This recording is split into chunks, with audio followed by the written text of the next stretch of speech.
ಕರ್ತನಲ್ಲಿ ಪ್ರಿಯ ಸಹೋದರ ಸಹೋದರಿಗಳೇ, ಆಳವಾದ ಸತ್ಯವೇದ ಅಧ್ಯಯನ 74ನೇ ಕ್ಲಾಸು, ಅದರಲ್ಲಿ ತ್ರಿಯೇಕ ದೇವರ ಸಿದ್ಧಾಂತ ಎಂಬ ಪಾಠಗಳಲ್ಲಿ 8ನೇ ಪಾಠವನ್ನು ಇವತ್ತು ನೋಡ್ಕೊಳ್ಳೋಣ. ಕಳೆದ ಕ್ಲಾಸ್ನಲ್ಲಿ ನಾವು ಯೇಸು ಕ್ರಿಸ್ತನು ಯಾರು ಎಂಬುದಾಗಿ ನಾವು ತಿಳ್ಕೊಂಡ್ವಿ. ಯೇಸು ಸ್ವಾಮಿ ದೇವರಲ್ಲ, ಆದರೆ ದೇವರ ಮಗ ಎಂಬುದಾಗಿ ತಿಳ್ಕೊಂಡ್ವಿ. ದೇವರಿಗೂ ಯೇಸುಗೂ ಇರುವಂಥ ವ್ಯತ್ಯಾಸವನ್ನು ಸ್ಪಷ್ಟವಾಗಿ ತಿಳ್ಕೊಂಡ್ವಿ. ದೇವರು ಅನ್ನುವಾಗ ಅದು ಇಸ್ರಾಯೇಲ್ಯರ ದೇವರು, ಯೆಹೋವನು ಎಂಬ ನಾಮವುಳ್ಳಂಥ ಸೃಷ್ಟಿಕರ್ತನಿಗೆ ಮಾತ್ರ ಅದು ಹೇಳಲ್ಪಟ್ಟಿದೆ. ಸೊ ಒಬ್ಬನೇ ದೇವರು ಅನ್ನಬೇಕಾದ್ರೆ ಅದು ತಂದೆಯ ದೇವರು, ಅದು ಯೆಹೋವ ದೇವರು ಅಂತ ನಾವು ನೋಡ್ಕೊಂಡ್ವಿ.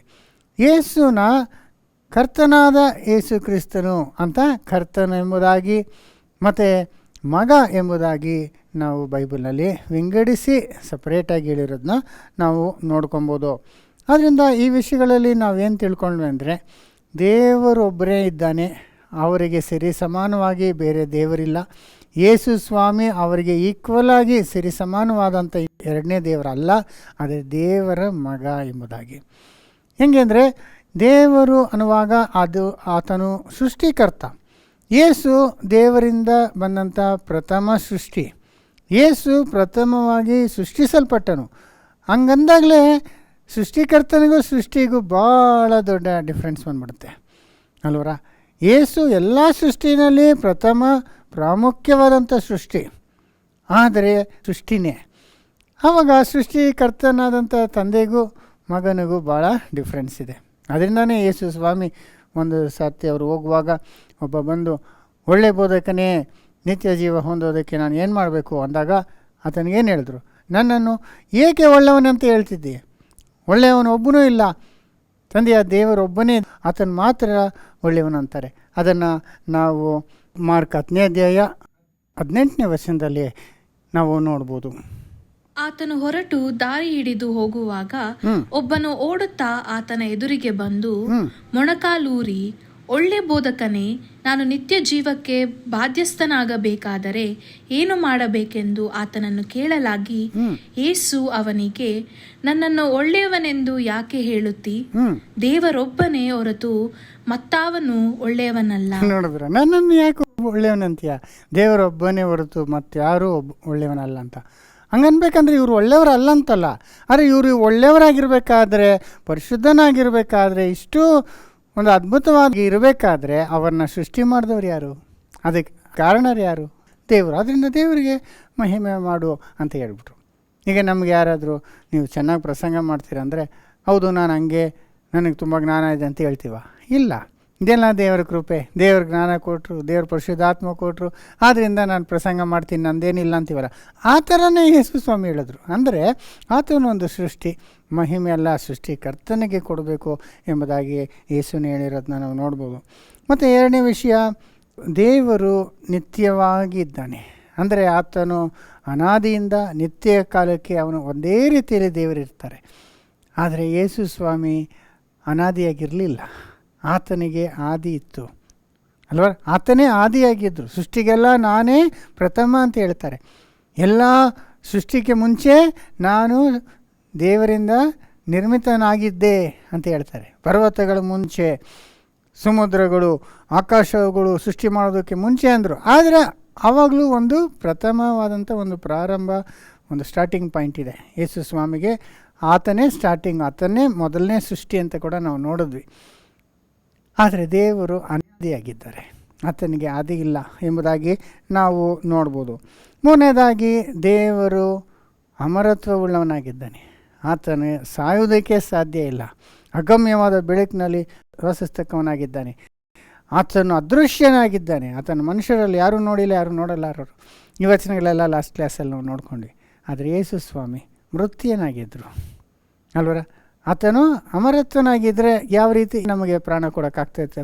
ಆತನು ನಮಗಾಗಿ ಶಿಲುಬೆಯಲ್ಲಿ ಪ್ರಾಣ ಕೊಟ್ಟನು ಅಲ್ವರ. ಆಮೇಲೆ 3ನೇ ದಿವಸ ಎಬ್ಬಿಸಲ್ಪಟ್ಟನು.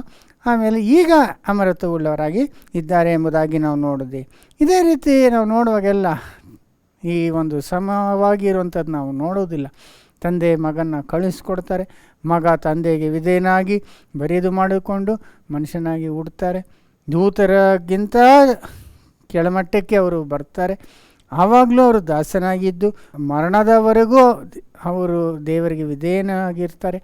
ವಿಧೇಯತೆಯನ್ನು ಕಲಿತುಕೊಳ್ತಾರೆ. ದೇವರು ಇವ್ರನ್ನ ಪರಿಶೋಧನೆ ಮಾಡಿ ಅವರನ್ನು ಸಿದ್ಧಿಗೆ ತರ್ತಾರೆ ಎಂಬುದೆಲ್ಲ ನಾವು ನೋಡ್ಕೊಂಡ್ವಿ. ಅಲ್ಲಿ ಕೂಡ ನೋಡಿ, ದೇವರು ಯೇಸುನ ಶೋಧನೆಗೆ ಒಳಪಡಿಸ್ತಾರೆ. ಯೇಸು ಶೋಧಿಸಲ್ಪಟ್ಟನು. ಅದನ್ನು ನಾವು ಇಬ್ರಿಯನಲ್ಲಿ ನೋಡ್ಬೋದು. 4ನೇ ಅಧ್ಯಾಯ 15ನೇ ವಚನ, ಇಬ್ರಿಯ. ಯಾಕಂದರೆ ನಮಗಿರುವ ಮಹಾಯಾಜಕನು ನಮ್ಮ ನಿರ್ಬಲಾವಸ್ಥೆಯನ್ನು ಕುರಿತು ಅನುತಾಪವಿಲ್ಲದವನಲ್ಲ. ಆತನು ಸರ್ವ ವಿಷಯಗಳಲ್ಲಿ ನಮ್ಮ ಹಾಗೆ ಶೋಧನೆಗೆ ಗುರಿಯಾದನು, ಪಾಪ ಮಾತ್ರ ಮಾಡಲಿಲ್ಲ. ನೋಡಿದ್ರೆ ಯೇಸು ಸ್ವಾಮಿ ಶೋಧನೆಗೆ ಗುರಿಯಾದರು, ಶೋಧಿಸಲ್ಪಟ್ಟರು ಎಲ್ಲ ರೀತಿಯಲ್ಲಿ, ಆದರೆ ಪಾಪ ಮಾಡಿಲ್ಲ. ಅರೆ, ದೇವರನ್ನ ಶೋಧಿಸೋಕ್ಕಾಗ್ತದ ಅಲ್ವರ? ಅದನ್ನು ಯಾಕೋಬ್ನಲ್ಲಿ ಎಷ್ಟು ಚೆನ್ನಾಗಿದೆ. ಯಾಕೋಬ್ 1:13 ಕನ್ನಡದಲ್ಲಿ ಅಷ್ಟು ಕರೆಕ್ಟಾಗಿ ಬರಲ್ಲ, ಇಂಗ್ಲೀಷಲ್ಲಿ ಬರುತ್ತೆ. ಯಾವುದಕ್ಕೂ ಓದೋಣ. ಯಾಕೋಬ್ 1:13. ಯಾವನಾದರೂ ಪಾಪ ಮಾಡುವುದಕ್ಕೆ ಪ್ರೇರೇಪಿಸಲ್ಪಡುವಾಗ ಈ ಪ್ರೇರಣೆಯು ನನಗೆ ದೇವರಿಂದ ಉಂಟಾಯಿತೆಂದು ಹೇಳಬಾರದು. ದೇವರು ಕೆಟ್ಟದ್ದಕ್ಕೇನೂ ಸಂಬಂಧಪಟ್ಟವನಲ್ಲ. ಆತನು ಯಾರನ್ನೂ ಪಾಪಕ್ಕೆ ಪ್ರೇರೇಪಿಸುವುದಿಲ್ಲ ಅಂತ ಬಂತಲ್ಲ. ಅಲ್ಲಿ ಇಂಗ್ಲೀಷಲ್ಲಿ ನೋಡುವಾಗ ಹೆಂಗೆ ಓಡ್ತು ನೋಡಿ. Let no man say when he is tempted, I am tempted of God. For God cannot be tempted with evil, neither tempteth he any man. So ಅಲ್ಲಿ God cannot be tempted with evil. ದೇವರನ್ನ ನಾವು tempt ಮಾಡೋಕ್ಕಾಗಲ್ಲ, ಶೋಧನೆಗೆ ಒಳಪಡಿಸೋದಕ್ಕಾಗಲ್ಲ ಅಂತ. ಆದರೆ ಇಲ್ಲಿ ಯೇಸು ಶೋಧನೆಗೆ ಒಳಪಟ್ಟರು ಅಂತ ನಾವು ನೋಡ್ತೀವಿ. ಸೊ ಇಲ್ಲಿ ವ್ಯತ್ಯಾಸಗಳು ಗೊತ್ತಾಗತ್ತೆ, ದೇವರಿಗೂ ಯೇಸುಗೂ ಇರುವಂಥ ವ್ಯತ್ಯಾಸಗಳು. ಮತ್ತು ನಮ್ಮ ದೇವರು ನಿದ್ರಿಸುವುದಿಲ್ಲ, ತೂಕಿಡಿಸುವುದಿಲ್ಲ ಅಂತ ಕೂಡ ನಾವು ನೋಡ್ತೀವಿ. ಅದು 121:4, ಕೀರ್ತನೆ 121:4. ಈಗೋ ಇಸ್ರಾಯೇಲ್ಯರನ್ನು ಕಾಯುವಾತನು ತೂಕಡಿಸುವುದಿಲ್ಲ, ನಿದ್ರಿಸುವುದಿಲ್ಲ. ತೂಕಡಿಸುವುದಿಲ್ಲ, ನಿದ್ರಿಸುವುದಿಲ್ಲ. ಅವರು ಅಮರತ್ವವುಳ್ಳ ದೇವರು, ಅವರಿಗೆ ನಿದ್ರೆನೂ ಬೇಕಿಲ್ಲ, ಏನೂ ಇಲ್ಲ. ಆದರೆ ಯೇಸು ಸ್ವಾಮಿ ನೋಡಿ, ಮತ್ತೆ 8:24. ಅವರು ಹೋಗುತ್ತಿರುವಾಗ ಸಮುದ್ರವು ಹಲ್ಲಕಲ್ಲೋಲವಾಗಿ ದೋಣಿಯು ತೆರೆಗಳಿಂದ ಮುಚ್ಚಿ ಹೋಯಿತು. ಆದರೆ ಆತನು ನಿದ್ದೆ ಹತ್ತಿ ಮಲಗಿದ್ದನು. ಯೇಸು ನಿದ್ದೆ ಮಾಡ್ತಾ ಇದ್ದಾರೆ. ಎಷ್ಟು ನಿದ್ದೆ ಮಾಡ್ತಾ ಇದ್ದಾರೆ ಅಂದರೆ, ಇವರೆಲ್ಲ ಸಾಯುವಂಥ ಒಂದು ಪರಿಸ್ಥಿತಿಗೆ ಬಂದರೂ ಯೇಸು ಸ್ವಾಮಿ ನಿದ್ದೆನೇ ಮಾಡ್ತಾಯಿದ್ದಾರೆ. ಆಗ ಹೋಗಿ ಎಬ್ಬಿಸ್ತಾರೆ, ಹಾಗೆ ಎದ್ದೇಳ್ತಾರೆ. ಹಂಗಿರ್ಬೇಕಾದ್ರೆ ದೇವರು ನಿದ್ರಿಸೋದಿಲ್ಲ, ತೂಕಡಿಸೋದಿಲ್ಲ, ಆದರೆ ಯೇಸು ಚೆನ್ನಾಗಿ ನಿದ್ದೆ ಮಾಡ್ತಾಯಿದ್ರು. ಅಂದರೆ ಡಿಫ್ರೆನ್ಸ್ ನೋಡಿ, ದೇವರಿಗೂ ಯೇಸುಗೂ ಇವರಿಬ್ಬರು ಒಂದೇ ವ್ಯಕ್ತಿಯಲ್ಲ, ಬೇರೆ ಬೇರೆ ಆಗಿದ್ದಾರೆ, ಅವರು ಸಮಾನವಾಗಿಲ್ಲ ಅನ್ನೋದನ್ನ ನಾವು ಚೆನ್ನಾಗಿ ತಿಳ್ಕೊಬೋದು. ಆಮೇಲೆ ದೇವರು ಸರ್ವಜ್ಞಾನಿ, ಎಲ್ಲ ಗೊತ್ತಿರೋ ಆತನು ಅಲ್ವಾ. ಆತನಿಗೆ ಆತನ ಕೃತ್ಯಗಳ ಮುಂಚೆ ಗೊತ್ತು, ಆತನ ಕಾರ್ಯಗಳೆಲ್ಲ ಮುಂಚೆನೇ ನಡೆಯೋದಕ್ಕೆ ಮುಂಚೆನೇ ಎಲ್ಲ ಗೊತ್ತು. ಅದಕ್ಕೆ ಸಾಕಷ್ಟು ವಚನಗಳಿದೆ. ಒಂದು ಮಾತ್ರ ಓದಿ, ಅಪೊಸ್ತಲರ ಕೃತ್ಯ 15:18. ಆದಿಯಿಂದ ಈ ಕಾರ್ಯಗಳನ್ನು ತಿಳಿಯಪಡಿಸುವ ಕರ್ತನು ನುಡಿಯುತ್ತಾನೆ ಎಂದು ಬರೆದಿದೆ. ಆದಿಯಿಂದ ಎಲ್ಲವನ್ನೂ ತಿಳಿಯಪಡಿಸುವ ಕರ್ತನು, ಆತನಿಗೆ ಆದಿಲೇ ಅಂತ್ಯ ಗೊತ್ತಿರುವಂಥ ದೇವರಾಗಿದ್ದಾರೆ. ಆದರೆ ಯೇಸು ಸ್ವಾಮಿ ಆ ರೀತಿ ಸರ್ವಜ್ಞಾನಿಯಾಗಿ ಇರಲಿಲ್ಲ. ಯಾಕೆಂದರೆ ಆತನ ಬರುವಿಕೆ ವಿಷಯದಲ್ಲಿ ಹೇಳುವಾಗ ಮಾರ್ಕ್ 13:32 ಏನು ಓದ್ತೀವಿ? ಇದಲ್ಲದೆ ಆ ದಿನದ ವಿಷಯವಾಗಲಿ ಆ ಗಳಿಗೆಯ ವಿಷಯವಾಗಲಿ ನನ್ನ ತಂದೆಗೆ ತಿಳಿಯುವುದೇ ಹೊರತು ಮತ್ತಾರಿಗೂ ತಿಳಿಯದು, ಪರಲೋಕದಲ್ಲಿರುವ ದೂತರಿಗೂ ತಿಳಿಯದು, ಮಗನಿಗೂ ತಿಳಿಯದು. ನೋಡಿ, ಮಗನಿಗೂ ತಿಳಿದು ಅಂದ್ಬಿಟ್ರು. ಆ ಗಳಿಗೆ, ಆ ದಿನ, ಆ ಒಂದು ಸಮಯದ ಬಗ್ಗೆ ಯಾರಿಗೂ ತಿಳಿಯೋದು, ದೂತರಿಗೂ ತಿಳಿಯೋದು, ಮಗನಿಗೂ ತಿಳಿಯೋದು ಅಂದ್ಬಿಟ್ರು. ಅಂದರೆ ಇವರಿಬ್ಬರು ಒಂದೇ ಆಗಿರಿದ್ರೆ ಒಬ್ಬರಿಗೆ ತಿಳಿದಿದೆ, ಒಬ್ಬರಿಗೆ ತಿಳಿಯೋದಂತಿದೆ ಅಂದರೆ ಹೆಂಗಾಗ್ತದೆ ಇಲ್ವಾ? ಅದರಿಂದ ಅವರಿಬ್ಬರು ಬೇರೆ ಬೇರೆ, ಅವರ ಈಕ್ವಲ್ ಸರಿ ಸಮಾನವಾಗೂ ಇಲ್ಲ. ಎಲ್ಲ ವಿಷಯದಲ್ಲೂ ವ್ಯತ್ಯಾಸಗಳನ್ನು ನಾವು ನೋಡ್ಬೋದು ದೇವರಿಗೂ ಯೇಸುಗೂ. ಹಿಂಗಿರ್ಬೇಕಾದ್ರೆ ಯೇಸು ದೇವರಲ್ವಾ ಹಂಗೆ ಅಂತ ಬರ್ತದೆ ಅಲ್ವಾ? ಆವಾಗ ದೇವರಿಗೂ ಯೇಸುಗೂ ಡಿಫ್ರೆನ್ಸು ಬೈಬಲ್ನಲ್ಲಿ ಇಬ್ಬರ ಬಗ್ಗೆ ಹೇಳುವಾಗ ದೇವರು ಅಂತ ತಂದೆಗೆ ಮಾತ್ರ ಹೇಳಿದ್ದಾರೆ, ಯೇಸುನ ಯಾವಾಗಲೂ ಕರ್ತನಾದಂಥ ಯೇಸು ಅಂತಲೇ ಹೇಳಿದ್ದಾರೆ. ಈ ಡಿಫ್ರೆನ್ಸು ಆ ಪದಗಳಲ್ಲಿ ನಾವು ತಿಳ್ಕೊಂಡ್ವಿ. ಆದರೆ ಯೇಸು ದೇವರಲ್ವ ಅನ್ನುವಾಗ ಯೇಸುನು ದೇವರೇ, ಆದರೆ ಆತನು ಒಬ್ಬನೇ ಸತ್ಯ ದೇವರಾದಂಥ ಆ ದೇವರಲ್ಲ. ಆದರೆ ದೇವರ ಮಗನಾಗಿರೋದ್ರಿಂದ ಆತನು ದೇವರಾಗಿದ್ದಾರೆ. ಹೆಂಗೆಂದರೆ ನರಮನುಷ್ಯರ ಪುತ್ರರು ನರಪುತ್ರರು, ಇಲ್ಲಯಾ? ಮನುಷ್ಯರ ಮಕ್ಕಳು ಮನುಷ್ಯರಾಗೇ ಹುಟ್ಟುತ್ತಾರೆ. ಈಗ ಸಿಂಹದ ಮರಿ ಬಂದು ಸಿಂಹನೇ ಆಗಿರ್ತದೆ. ಹಂಗೆ ದೇವರ ಮಗ ಬಂದು ದೇವರಾಗಿರ್ಬೇಕಲ್ವ. ಅವರು ದೇವರ ಮಗ ಅಂದಮೇಲೆ ಅವರು ದಿವ್ಯ ಸ್ವಭಾವದಲ್ಲಿ ಇರಬೇಕಲ್ವ. ಆ ರೀತಿ ನಾವು ನೋಡುವಾಗ ಯೇಸುನು ದೇವರಾಗಿದ್ದಾರೆ ಅಂತ ನೋಡ್ತೀವಿ. ಆದರೆ ಒಬ್ಬನೇ ಸತ್ಯ ದೇವರಲ್ಲ. ಅಲ್ಲಿ ಡಿಫ್ರೆನ್ಸ್ ತಿಳ್ಕೊಳ್ಳಿ. ಯಾಕೆಂದರೆ ನಾವು ಬೈಬಲ್ನಲ್ಲಿ ನೋಡುವಾಗ ಯೇಸುನ ದೇವರು ಅಂತ ದೇವರೇ ಕರೆದಿದ್ದಾರೆ. ಇದು ಎಲ್ಲಿ ಅಂದರೆ ಕೆಲವು ಕಡೆ ಮಾತ್ರ ಬರ್ತದೆ, ಎಲ್ಲ ಕಡೆ ಇಲ್ಲ. ಕೆಲವು ಕಡೆ ಒಂದು 2-3 ಕಡೆ ಯೇಸುನ ದೇವರು ಅಂತ ಹೇಳಿದ್ದಾರೆ. ಅದರಲ್ಲಿ ಕೀರ್ತನೆ 45ನೇ ಅಧ್ಯಾಯದಲ್ಲಿ ಅಲ್ಲಿ ಯೇಸುನೇ ರಾಜ, ಆತನ ಬಗ್ಗೆ ಹೇಳ್ಕೊಂಡು ಬಂದು ಆತನ ರಾಜ್ಯದ ಬಗ್ಗೆ ಹೇಳುವಾಗ ದೇವರೇ ಯೇಸುನ ದೇವರೇ ಅಂತ ಹೇಳ್ತಾರೆ. ಅದು ಹಿಂಗೆ ನೋಡಿ, ಸಾಮ್ಸ್ 45 ಕೀರ್ತನೆ 45:6. ದೇವರೇ, ನಿನ್ನ ಸಿಂಹಾಸನವು ಯುಗಯುಗಾಂತರಗಳಲ್ಲಿಯೂ ಇರುವುದು, ನಿನ್ನ ರಾಜದಂಡವು ನ್ಯಾಯಸ್ಥಾಪಕವಾದದ್ದೇ. ನೋಡಿದ್ರ, ದೇವರೇ ನಿನ್ನ ರಾಜದಂಡ, ನಿನ್ನ ಸಿಂಹಾಸನವು ನಿತ್ಯವೂ ಇರುತ್ತೆ ಅಂತ ದೇವರೇ ಅಂತ ಒಂದು ಪದ ಯೂಸ್ ಮಾಡಿದ್ದಾರೆ. ಮಾತ್ರ ಅಲ್ಲ, ಯೇಸು ಹುಟ್ಟಿದಾಗಲೇ ಏನು ಹೇಳಿದ್ರು ಆತನ ಬಗ್ಗೆ? 9:6 ಯೆಶಾಯ. ಒಂದು ಮಗು ನಮಗಾಗಿ ಹುಟ್ಟಿದೆಯಷ್ಟೇ, ವರದ ಮಗನು ನಮಗೆ ದೊರೆತನು, ಆಡಳಿತವು ಅವನ ಬಾಹುವಿನ ಮೇಲಿರುವುದು. ಅದ್ಭುತ ಸ್ವರೂಪನು, ಆಲೋಚನಾಕರ್ತನು, ಪರಾಕ್ರಮಿಯಾದ ದೇವರು, ನಿತ್ಯನಾದ ತಂದೆ, ಸಮಾಧಾನದ ಪ್ರಭು ಎಂಬವು ಅವನ ಹೆಸರು. ನೋಡಿದ್ರ, ಬೇರೆ ಹೆಸರುಗಳಲ್ಲಿ ಏನು ಹೇಳಿದ್ರು? ಪರಾಕ್ರಮವಾದ ದೇವರು ಅಂದರು. ಆತನು ಹುಟ್ಟುವಾಗಲೇ ಆತನು ಪರಾಕ್ರಮವಾದ ದೇವರು ಅಂದರು. ಅಂದರೆ ಪರಾಕ್ರಮವಾದ ದೇವರು ಅಂದಿದ್ದಕ್ಕೆ ಅವರೇ ತಂದೆಯ ದೇವರಂತಲ್ಲ. ಯಾಕೆಂದರೆ ತಂದೆಯ ದೇವರು ಸರ್ವಶಕ್ತನಾದ ದೇವರಾಗಿದ್ದಾರೆ, ಆಲ್ ಮೈಟಿ. ಯೇಸುಗೆ ಮೈಟಿ ಗಾಡ್ ಅಂತಾರೆ, ಪರಾಕ್ರಮವಾದ ದೇವರು. ಆದರೆ ದೇವರು ಸರ್ವಶಕ್ತನಾದ ದೇವರು. ಇವರು ದೇವರೇ, ಯಾಕಂದರೆ ದೇವರ ಮಗನಾಗಿರೋದ್ರಿಂದ. ಆಮೇಲೆ ನಿತ್ಯನಾದ ತಂದೆ ಅಂತಂದರು. ನಿತ್ಯನಾದ ತಂದೆ ಅನ್ನುವಾಗ ಪರಲೋಕದ ತಂದೆ ಅಂತ ನಾವು ಕನ್ಫ್ಯೂಸ್ ಮಾಡ್ಕೊಬಾರ್ದು. ಪರಲೋಕದ ತಂದೆ ಬೇರೆ, ನಿತ್ಯನಾದ ತಂದೆ ಬೇರೆ. ಯೇಸು ನಿತ್ಯನಾದ ತಂದೆ ಅಂತ ಹೇಳಲ್ಪಟ್ರು. ಯಾಕೆಂದರೆ ನಮ್ಮೆಲ್ಲರಿಗೂ ಮೊದಲನೇ ತಂದೆ ಆದಾಮಾಗಿದ್ದ.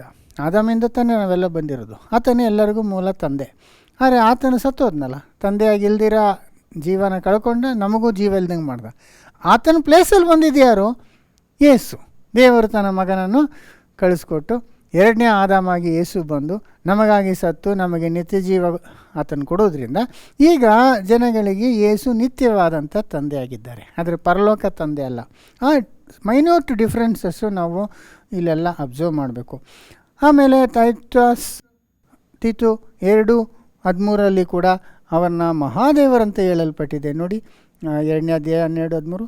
ನಾವು ಭಕ್ತಿಹೀನತೆಯನ್ನು, ಲೋಕದ ಆಶೆಗಳನ್ನು ವಿಸರ್ಜಿಸಿ ಭಾಗ್ಯಕರವಾದ ನಿರೀಕ್ಷೆಯನ್ನು, ಅಂದರೆ ಮಹಾದೇವರ ಮತ್ತು ನಮ್ಮ ರಕ್ಷಕನಾದ ಯೇಸು ಕ್ರಿಸ್ತನ ಪ್ರಭಾವ ಪ್ರತ್ಯಕ್ಷತೆಯನ್ನು ಎದುರು ನೋಡುತ್ತಾ.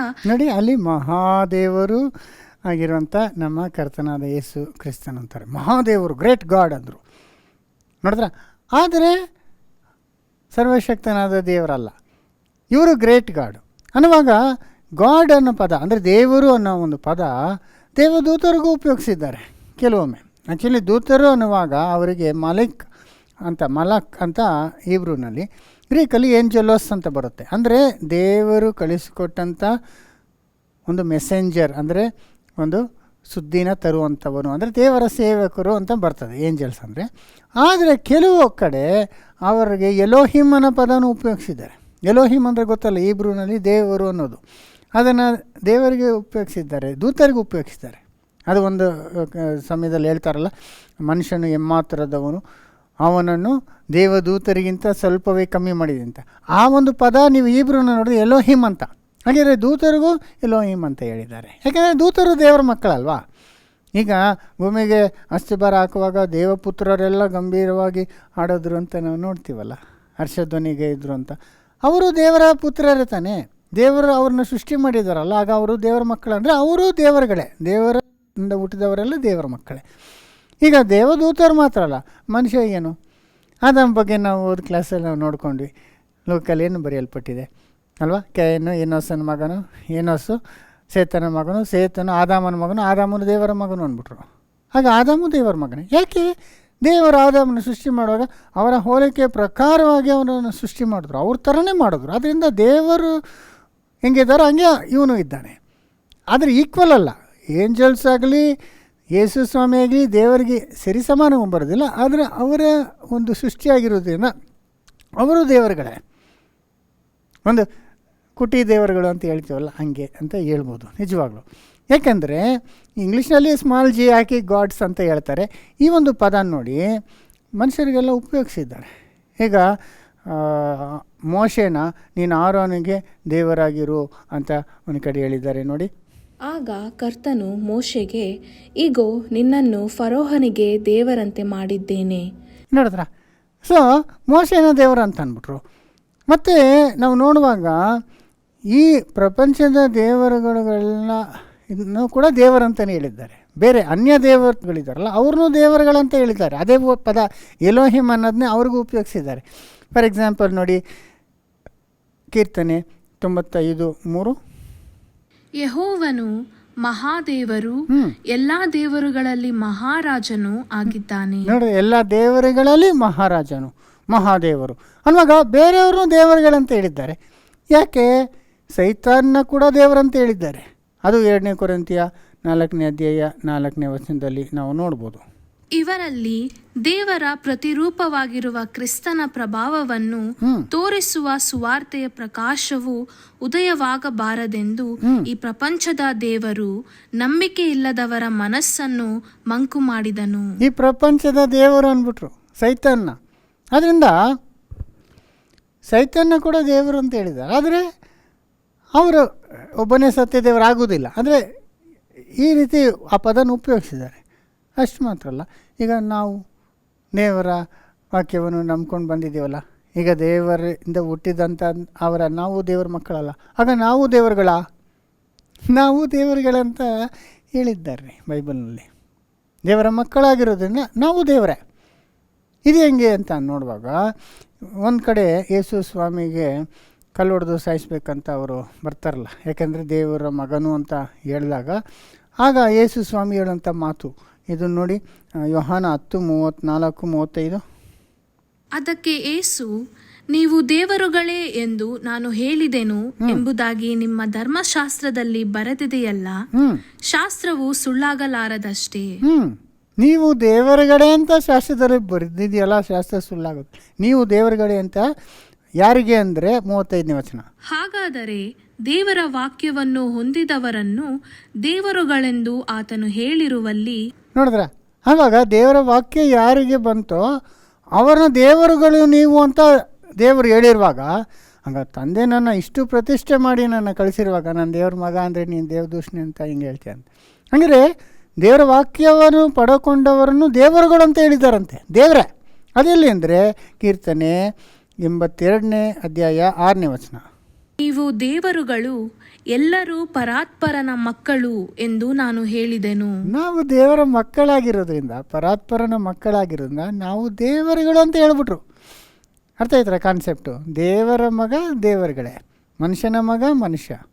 ಯೇಸು ಸ್ವಾಮಿ ಮನುಷ್ಯ ಕುಮಾರನಾಗಿದ್ದನು ಅಂತ ಹೇಳ್ತಾರಲ್ಲ, ಹಾಗೇನೆ ಈಗ ದೇವರಿಂದ ಹುಟ್ಟಿದ್ರಿಂದ ದೇವಕುಮಾರನಾಗಿದ್ದರು. ಹಾಗೇನೆ ಅವರು ದೇವರಾಗಿದ್ದರು, ದೂತರನ್ನ ದೇವರಾಗಿದ್ದಾರೆ, ಮನುಷ್ಯರನ್ನ ಕೂಡ ದೇವರಾಗಿ ಕರೆಯಲ್ಪಟ್ಟಿದ್ದಾರೆ. ನಾವು ಹೆಂಗೆ ದೇವಪುತ್ರರಾದ್ವಿ? ದೇವರ ವಾಕ್ಯವನ್ನು ನಾವು ನಂಬಿದಾಗ, ಯೇಸು ಸ್ವಾಮಿನೇ ಆ ಒಂದು ವಾಕ್ಯ ಅಲ್ವಾ, ಆತನ್ನು ನಾವು ಅಂಗೀಕರಿಸ್ಕೊಂಡಾಗ ನಾವು ದೇವರ ಮಕ್ಕಳಾಗ್ಬಿಟ್ವಿ. ಅದನ್ನು ಯೋಹಾನ 1:12-13. ಯಾರು ಆತನನ್ನು ಅಂಗೀಕರಿಸಿದರೋ, ಅಂದರೆ ಆತನ ಹೆಸರಿನಲ್ಲಿ ನಂಬಿಕೆ ಇಟ್ಟರೋ, ಅವರಿಗೆ ದೇವರ ಮಕ್ಕಳಾಗುವ ಅಧಿಕಾರ ಕೊಟ್ಟನು. ನೋಡಿದ್ರ, ಯಾರ್ಯಾರು ದೇವರು ಕಳಿಸಿಕೊಟ್ಟಂತ ಆತನ ಮಗನ ಮೇಲೆ ನಂಬಿಕೆ ಇಟ್ಟರೋ ಅವ್ರಿಗೆ ದೇವರ ಮಕ್ಕಳಾಗುವ ಅಧಿಕಾರ ಕೊಟ್ಟನಂತೆ. ಇವ್ರು ಹೆಂಗೆ ಹುಟ್ಟಿದ್ರು? 13ನೇ ವಚನ. ಇವರು ರಕ್ತ ಸಂಬಂಧದಿಂದಾಗಲಿ ಕಾಮದಿಂದಾಗಲಿ ಪುರುಷ ಸಂಕಲ್ಪದಿಂದಾಗಲಿ ಹುಟ್ಟಿದವರಲ್ಲ, ದೇವರಿಂದಲೇ ಹುಟ್ಟಿದವರು. ದೇವರಿಂದ ಹುಟ್ಟಿದವರು ನಾವು. ಆಗ ದೇವರಿಂದ ಹುಟ್ಟಿದವರು ದೇವರುಗಳೇ, ನಾವು ದೇವರುಗಳೇ. ನಮ್ಮ ಇಂಡಿಯಾನಲ್ಲಿ ಅದನ್ನು ಉಪಯೋಗಿಸ್ತಾರೆ. ದೇವರೇ ಅಂತಾರೆ, ಮನೆ ದೇವರೇ ಅಂತಾರೆ. ಕೇಳಿಸ್ಕೊಂಡಿದ್ದೀರಾ? ಎಲ್ಲರಿಗೂ ದೇವರೇ ಅಂತ ಉಪಯೋಗಿಸ್ತಾರೆ ಆ ಪದ. ಮಾತೃದೇವೋ ಭವ, ಪಿತೃದೇವೋ ಭವ, ಅತಿಥಿ ದೇವೋ ಭವ, ಗುರುದೇವೋ ಭವ ಅಂತ ಎಲ್ಲರಿಗೂ ದೇವರು ಅಂತಾರೆ. ಅಂದರೆ ಸರ್ವಶಕ್ತನಾದ ದೇವರೇ ಆಗ್ಬಿಟ್ರು ಅಂತಲ್ಲ, ಅಂದರೆ ದೇವರ ಮಕ್ಕಳಾಗಿರೋದ್ರಿಂದ ದೇವರುಗಳು ಅನ್ನೋದು ಬೈಬಲ್ನಲ್ಲಿ ಬಂದಿರೋದು. ಅದನ್ನು ಯೇಸು ಸ್ವಾಮಿ ಕೋಟ್ ಮಾಡಿ ತೋರಿಸಿರೋಂಥದ್ದು ಕೂಡ ನಾವು ಗಮನಿಸಬೇಕಾಗಿರ್ತದೆ. ಸೊ ಇದನ್ನೇ ನಾವು ಓದ್ ಕ್ಲಾಸಲ್ಲಿ ನಾವು ನೋಡಿದ್ವಿ. ದೇವರುಗಳು ಅನ್ನೋದು ಅನೇಕರು ಇರ್ಬೋದು, ಆದರೆ ಎಲ್ಲರಿಗೆ ಮೇಲೆ ಸುಪ್ರೀಂ ಗಾಡ್ ಒಬ್ಬರಿದ್ದಾರೆ. ಆತನು ಒಬ್ಬನೇ, ಆತನಿಗೆ ಸಿರಿ ಸಮಾನವಾದಂಥ ದೇವರು ಯಾರೂ ಇಲ್ಲ. ಯೇಸು ಕೂಡ ಆತನಿಗೆ ಸಿರಿ ಸಮಾನವಾದಂಥ ದೇವರಲ್ಲ, ಬೇರೆ ಯಾರೂ ಅವರಿಗೆ ಸಿರಿ ಸಮಾನವಾಗಿಲ್ಲ. ಆದರೆ ಯೇಸುನು ದೇವರೇ, ದೂತರುಗಳು ದೇವರುಗಳೇ, ಅವರಲ್ಲಿ ಮಹಾದೇವರು ದೊಡ್ಡ ದೇವರು ಅಂತ ಯೇಸು ಬಗ್ಗೆ ಹೇಳಿದ್ದಾರೆ. ಸರ್ವಶಕ್ತನಾದ ದೇವರು ಬಂದು ತಂದೆ. ಅದನ್ನೇ ನಾವು 1 ಕೊರಿಂಥಿಯ 8:5 ಇನ್ನೊಂದ್ಸತಿ ಓದೋಣ. ಅನೇಕರನ್ನು ದೇವರುಗಳೆಂದು ಕರ್ತರೆಂದು ಪೂಜಿಸುವುದುಂಟು ನಿಜವೇ. ಆಕಾಶದಲ್ಲಿ ಆಗಲಿ ಭೂಮಿಯ ಮೇಲೆ ಆಗಲಿ ದೇವರುಗಳೆನಿಸಿಕೊಳ್ಳುವವರಿದ್ದಾರೆ. ನೋಡಿದ್ರ, ದೇವರುಗಳು ಅನ್ನಿಸ್ಕೊಳ್ಳೋರು ಅನೇಕರಿದ್ದಾರೆ, ಆದರೆ ನಮಗಾದರೂ ಒಬ್ಬನೇ ದೇವರಿದ್ದಾರೆ, ಅದು ತಂದೆ ಎಂಬ ಆತನು ಅಂತ ನೆಕ್ಸ್ಟಲ್ಲಿ ನಾವು ಓದಿದ್ವಿ. ಅದರಿಂದ ನಾವು ಇದರಲ್ಲಿ ನೋಡುವಾಗ ಎಷ್ಟು ಕ್ಲಿಯರಾಗಿ ದೇವರು ಒಬ್ಬನೇ ದೇವರು ಅನ್ನುವಾಗ ಆತನು ತಂದೆ ಮಾತ್ರ. ಯೇಸುನು ದೇವರಾಗಿದ್ದಾರೆ, ಮಹಾದೇವರಾಗಿದ್ದಾರೆ, ದೊಡ್ಡ ದೇವರಾಗಿದ್ದಾರೆ, ಗ್ರೇಟ್ ಗಾಡ್, ಮೈಟಿ ಗಾಡ್ ಅಂತ ನಾವು ನೋಡ್ತೀವಿ. ಆದರೆ ಇನ್ನೊಂದು ವಾಕ್ಯನ ಭಾಳ ಪಾಪ್ಯುಲರಾಗಿ ಎಲ್ಲರೂ ಯೂಸ್ ಮಾಡಿ, ಆ ವಾಕ್ಯದ ಆಧಾರದಿಂದಲೇ ಅವರು ದೇವರು ಯೇಸು ಇಬ್ಬರು ಒಬ್ಬರೇ, ಒಂದೇ ದೇವರೇ ಮಗನಾಗಿ ಬಂದಿದ್ದಾನೆ, ಮಗನೇ ದೇವರು ಅನ್ನುವುದಾಗಿ ಉಪಯೋಗಿಸ್ತಾರೆ. ಅದು ಯಾವುದು ಅಂದರೆ ಯೋಹಾನ 1ನೇ ಅಧ್ಯಾಯ 1ನೇ ವಚನ. ಜನರಲ್ಲಿ ಇದನ್ನು ಭಾಳ ಸ್ಟ್ರಾಂಗಾಗಿ ನಂಬಿ ಅಲ್ಲಿ ಇರುವ ಪ್ರಕಾರನೇ ಅವರು ಅಷ್ಟೊಂದು ಆ ವಚನನೇ ಆಧಾರವಾಗಿ ಇಟ್ಕೊಂಡು ಅವರು ಬೇರೆ ಮಿಕ್ಕಿದ ಎಲ್ಲ ವಚನಗಳನ್ನ ಅವರು ನೆಗ್ಲೆಕ್ಟ್ ಮಾಡ್ತಾರೆ. ಅದು ಯಾವುದಂದರೆ ಯೋಹಾನ 1ನೇ ಅಧ್ಯಾಯ 1ನೇ ವಚನ. ಆದಿಯಲ್ಲಿ ವಾಕ್ಯವಿತ್ತು, ಆ ವಾಕ್ಯವು ದೇವರ ಬಳಿಯಲ್ಲಿತ್ತು, ಆ ವಾಕ್ಯವು ದೇವರಾಗಿತ್ತು. ನೋಡ್ರ, ಆದಿಯಲ್ಲಿ ವಾಕ್ಯವಿತ್ತು, ವಾಕ್ಯವು ದೇವರ ಬಳಿಯಲ್ಲಿತ್ತು, ಆ ವಾಕ್ಯವು ದೇವರಾಗಿತ್ತು. ಸೊ ಆ ವಾಕ್ಯವೇ ದೇವರು ಆಗಿತ್ತು ಅನ್ನೋದ್ರಿಂದ, ಸೊ ವಾಕ್ಯ ಅಂದರೆ ಯೇಸು ಸ್ವಾಮಿ ದೇವರ ಬಳಿ ಇತ್ತು, ವಾಕ್ಯವೇ ದೇವರು ಆಗಿರೋದು ಅಂತ ಬರೆಯಲ್ಪಟ್ಟಿದ್ದಿಲ್ಲ. ಅದರಿಂದ ಅಷ್ಟೇ ಮುಗೀತು. ವಾಕ್ಯನೇ ದೇವರು, ದೇವರೇ ವಾಕ್ಯ, ಆ ವಾಕ್ಯನೇ ನರಾವತಾರ ಎತ್ತು ಭೂಮಿಗೆ ಬಂದರು, ಅದರಿಂದ ಇವರೇ ದೇವರು, ಇವರೇ ತಂದೆ, ಇವರೇ ಮಗ ಎಂಬುದಾಗಿ ಈ ವಚನನ ಆಧಾರ ಮಾಡ್ಕೊಂಡು ಹೇಳ್ತಾರೆ. ಎಷ್ಟೊಂದು ಜನ ಬೇರೆ ಹಲವಾರು ನಾವು ಎಷ್ಟು ಎಕ್ಸಾಂಪಲ್ಸ್ ನೋಡ್ಕೊಂಬಂದು ದೇವರು ಬೇರೆ ಯೇಸು ಬೇರೆ ಅಂತ ನಾವು ನೋಡುವಾಗಲೂ ಈ ವಚನ ತೋರಿಸ್ಬಿಟ್ಟು ವಾಕ್ಯವೇ ದೇವರು ಅಂದ್ಬಿಟ್ರಲ್ಲ ಅಲ್ಲಿಗೆ ಮುಗೀತು ಅಂತ. ಆ್ಯಕ್ಚುಲಿ ಸಹೋದರಿ, ಈ ಒಂದು ವಚನನ ನಾವು ಸೂಕ್ಷ್ಮವಾಗಿ ನಾವು ಗಮನಿಸಿ ನೋಡಬೇಕಾಗತ್ತೆ. ಯಾಕಂದರೆ ಇದರಲ್ಲಿ ಕೆಲವು ಪ್ರಾಕ್ಟಿಕಲ್ ಪ್ರಾಬ್ಲಮ್ಸು ಬರ್ತದೆ. ಆ ಕಾರಣದಿಂದ ನಾವು ಮೂಲ ಭಾಷೆಯಲ್ಲಿ ಏನಾದರೂ ಬಿಡಲ್ಪಟ್ಟಿದೆಯಾ, ಅಲ್ಲಿ ಹೆಂಗಿದೆ ಅನ್ನೋದನ್ನ ಕೂಡ ನಾವು ಸ್ಟಡಿ ಮಾಡಬೇಕಾಗತ್ತೆ. ಯಾಕೆಂದರೆ ನಾವು ಬರೀ ಕನ್ನಡ ಇಂಗ್ಲೀಷು ಓದ್ಕೊಂಡಿದ್ರೆ ಆಗಲ್ಲ. ಇದೆಲ್ಲ ಬಂದಿರೋದು ಗ್ರೀಕ್ ಭಾಷೆಯಲ್ಲಿ ಮೊದಲು ಮೂಲ ಬರೆಯಲ್ಪಟ್ಟಿತ್ತು. ಅದನ್ನು ತರ್ಜುಮೆ ಮಾಡುವಷ್ಟರೊಳಗೆ ಸಾವಿರಾರು ವರ್ಷ ಆಗೋಗ್ಬಿಟ್ಟಿತ್ತು. ಅಷ್ಟರಲ್ಲಿ ಎಲ್ಲರ ಮನಸ್ಸಲ್ಲಿ ಆ ಟ್ರಿನಿಟಿ, ತ್ರಯೇಕ ದೇವರನ್ನು ಆ ಸಿದ್ಧಾಂತ ಮನಸ್ಸಲ್ಲಿ ಅವರು ನಂಬಿಟ್ಟಿರೋದ್ರಿಂದ ಅದೇ ಪ್ರಕಾರನೇ ಅವರು ಟ್ರಾನ್ಸ್ಲೇಟ್ ಮಾಡ್ಕೊಂಡಿದ್ದಾರೆ. ಆದರೆ ಅಲ್ಲಿ ಏನು ಡಿಫ್ರೆನ್ಸು ಅನ್ನೋದನ್ನೆಲ್ಲ ನಿಮಗೆ ಕ್ಲಿಯರಾಗಿ ಈ ಬೋರ್ಡಲ್ಲಿ ಬರೆದು ತೋರಿಸ್ತೀನಿ. ನಾವು ಇದನ್ನು ಧ್ಯಾನ ಮಾಡೋಣ. ನಾನು ಇದನ್ನು ಇಂಗ್ಲೀಷಲ್ಲಿ ಬರಿತೀನಿ, ಯಾಕಂದರೆ ಇಂಗ್ಲೀಷಲ್ಲಿ ಕೆಲವು ಗ್ರಾಮರ್ ವಿಷಯ ಎಕ್ಸ್ಪ್ಲೇನ್ ಮಾಡೋದು ಈಸಿಯಾಗಿರ್ತದೆ. ಅದು ಕನ್ನಡದಲ್ಲಿ ಅದು ಪರ್ಟಿಕ್ಯುಲರಾಗಿ ನಾವು ನೋಡೋದಕ್ಕಾಗೋದಿಲ್ಲ. ಅದೇ ಬಟ್ ಇಂಗ್ಲೀಷು ಕನ್ನಡ ಎರಡೂ ನಾವು ತಿಳ್ಕೊಳ್ಳೋಣ. ಸೊ ಇಂಗ್ಲೀಷಲ್ಲಿ ಏನು ಬರುತ್ತೆ ಅಂದರೆ, in the beginning was the word and the word was with god and the word was god ಅಂತ ಬರ್ತದೆ. ಇದನ್ನು ಇಲ್ಲಿ ನಾವು ನೋಡ್ಕೊಳ್ಳೋಣ.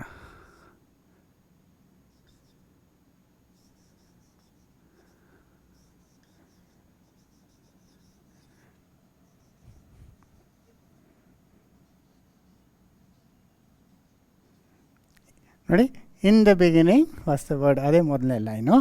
ಎರಡನೇ line,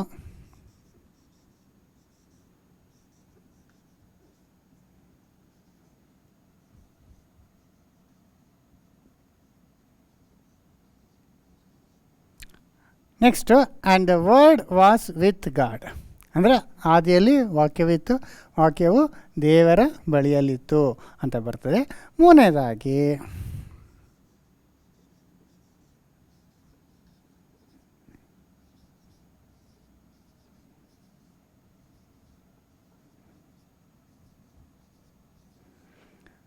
and the word was god ಅಂತ ಬರ್ತದೆ. ಸೊ ಆದಿಯಲ್ಲಿ ವಾಕ್ಯವಿತ್ತು, ವಾಕ್ಯವು ದೇವರ ಬಳಿಯಲ್ಲಿತ್ತು, ವಾಕ್ಯವು ದೇವರಾಗಿತ್ತು ಅಂತ ಬರ್ತದಲ್ಲ.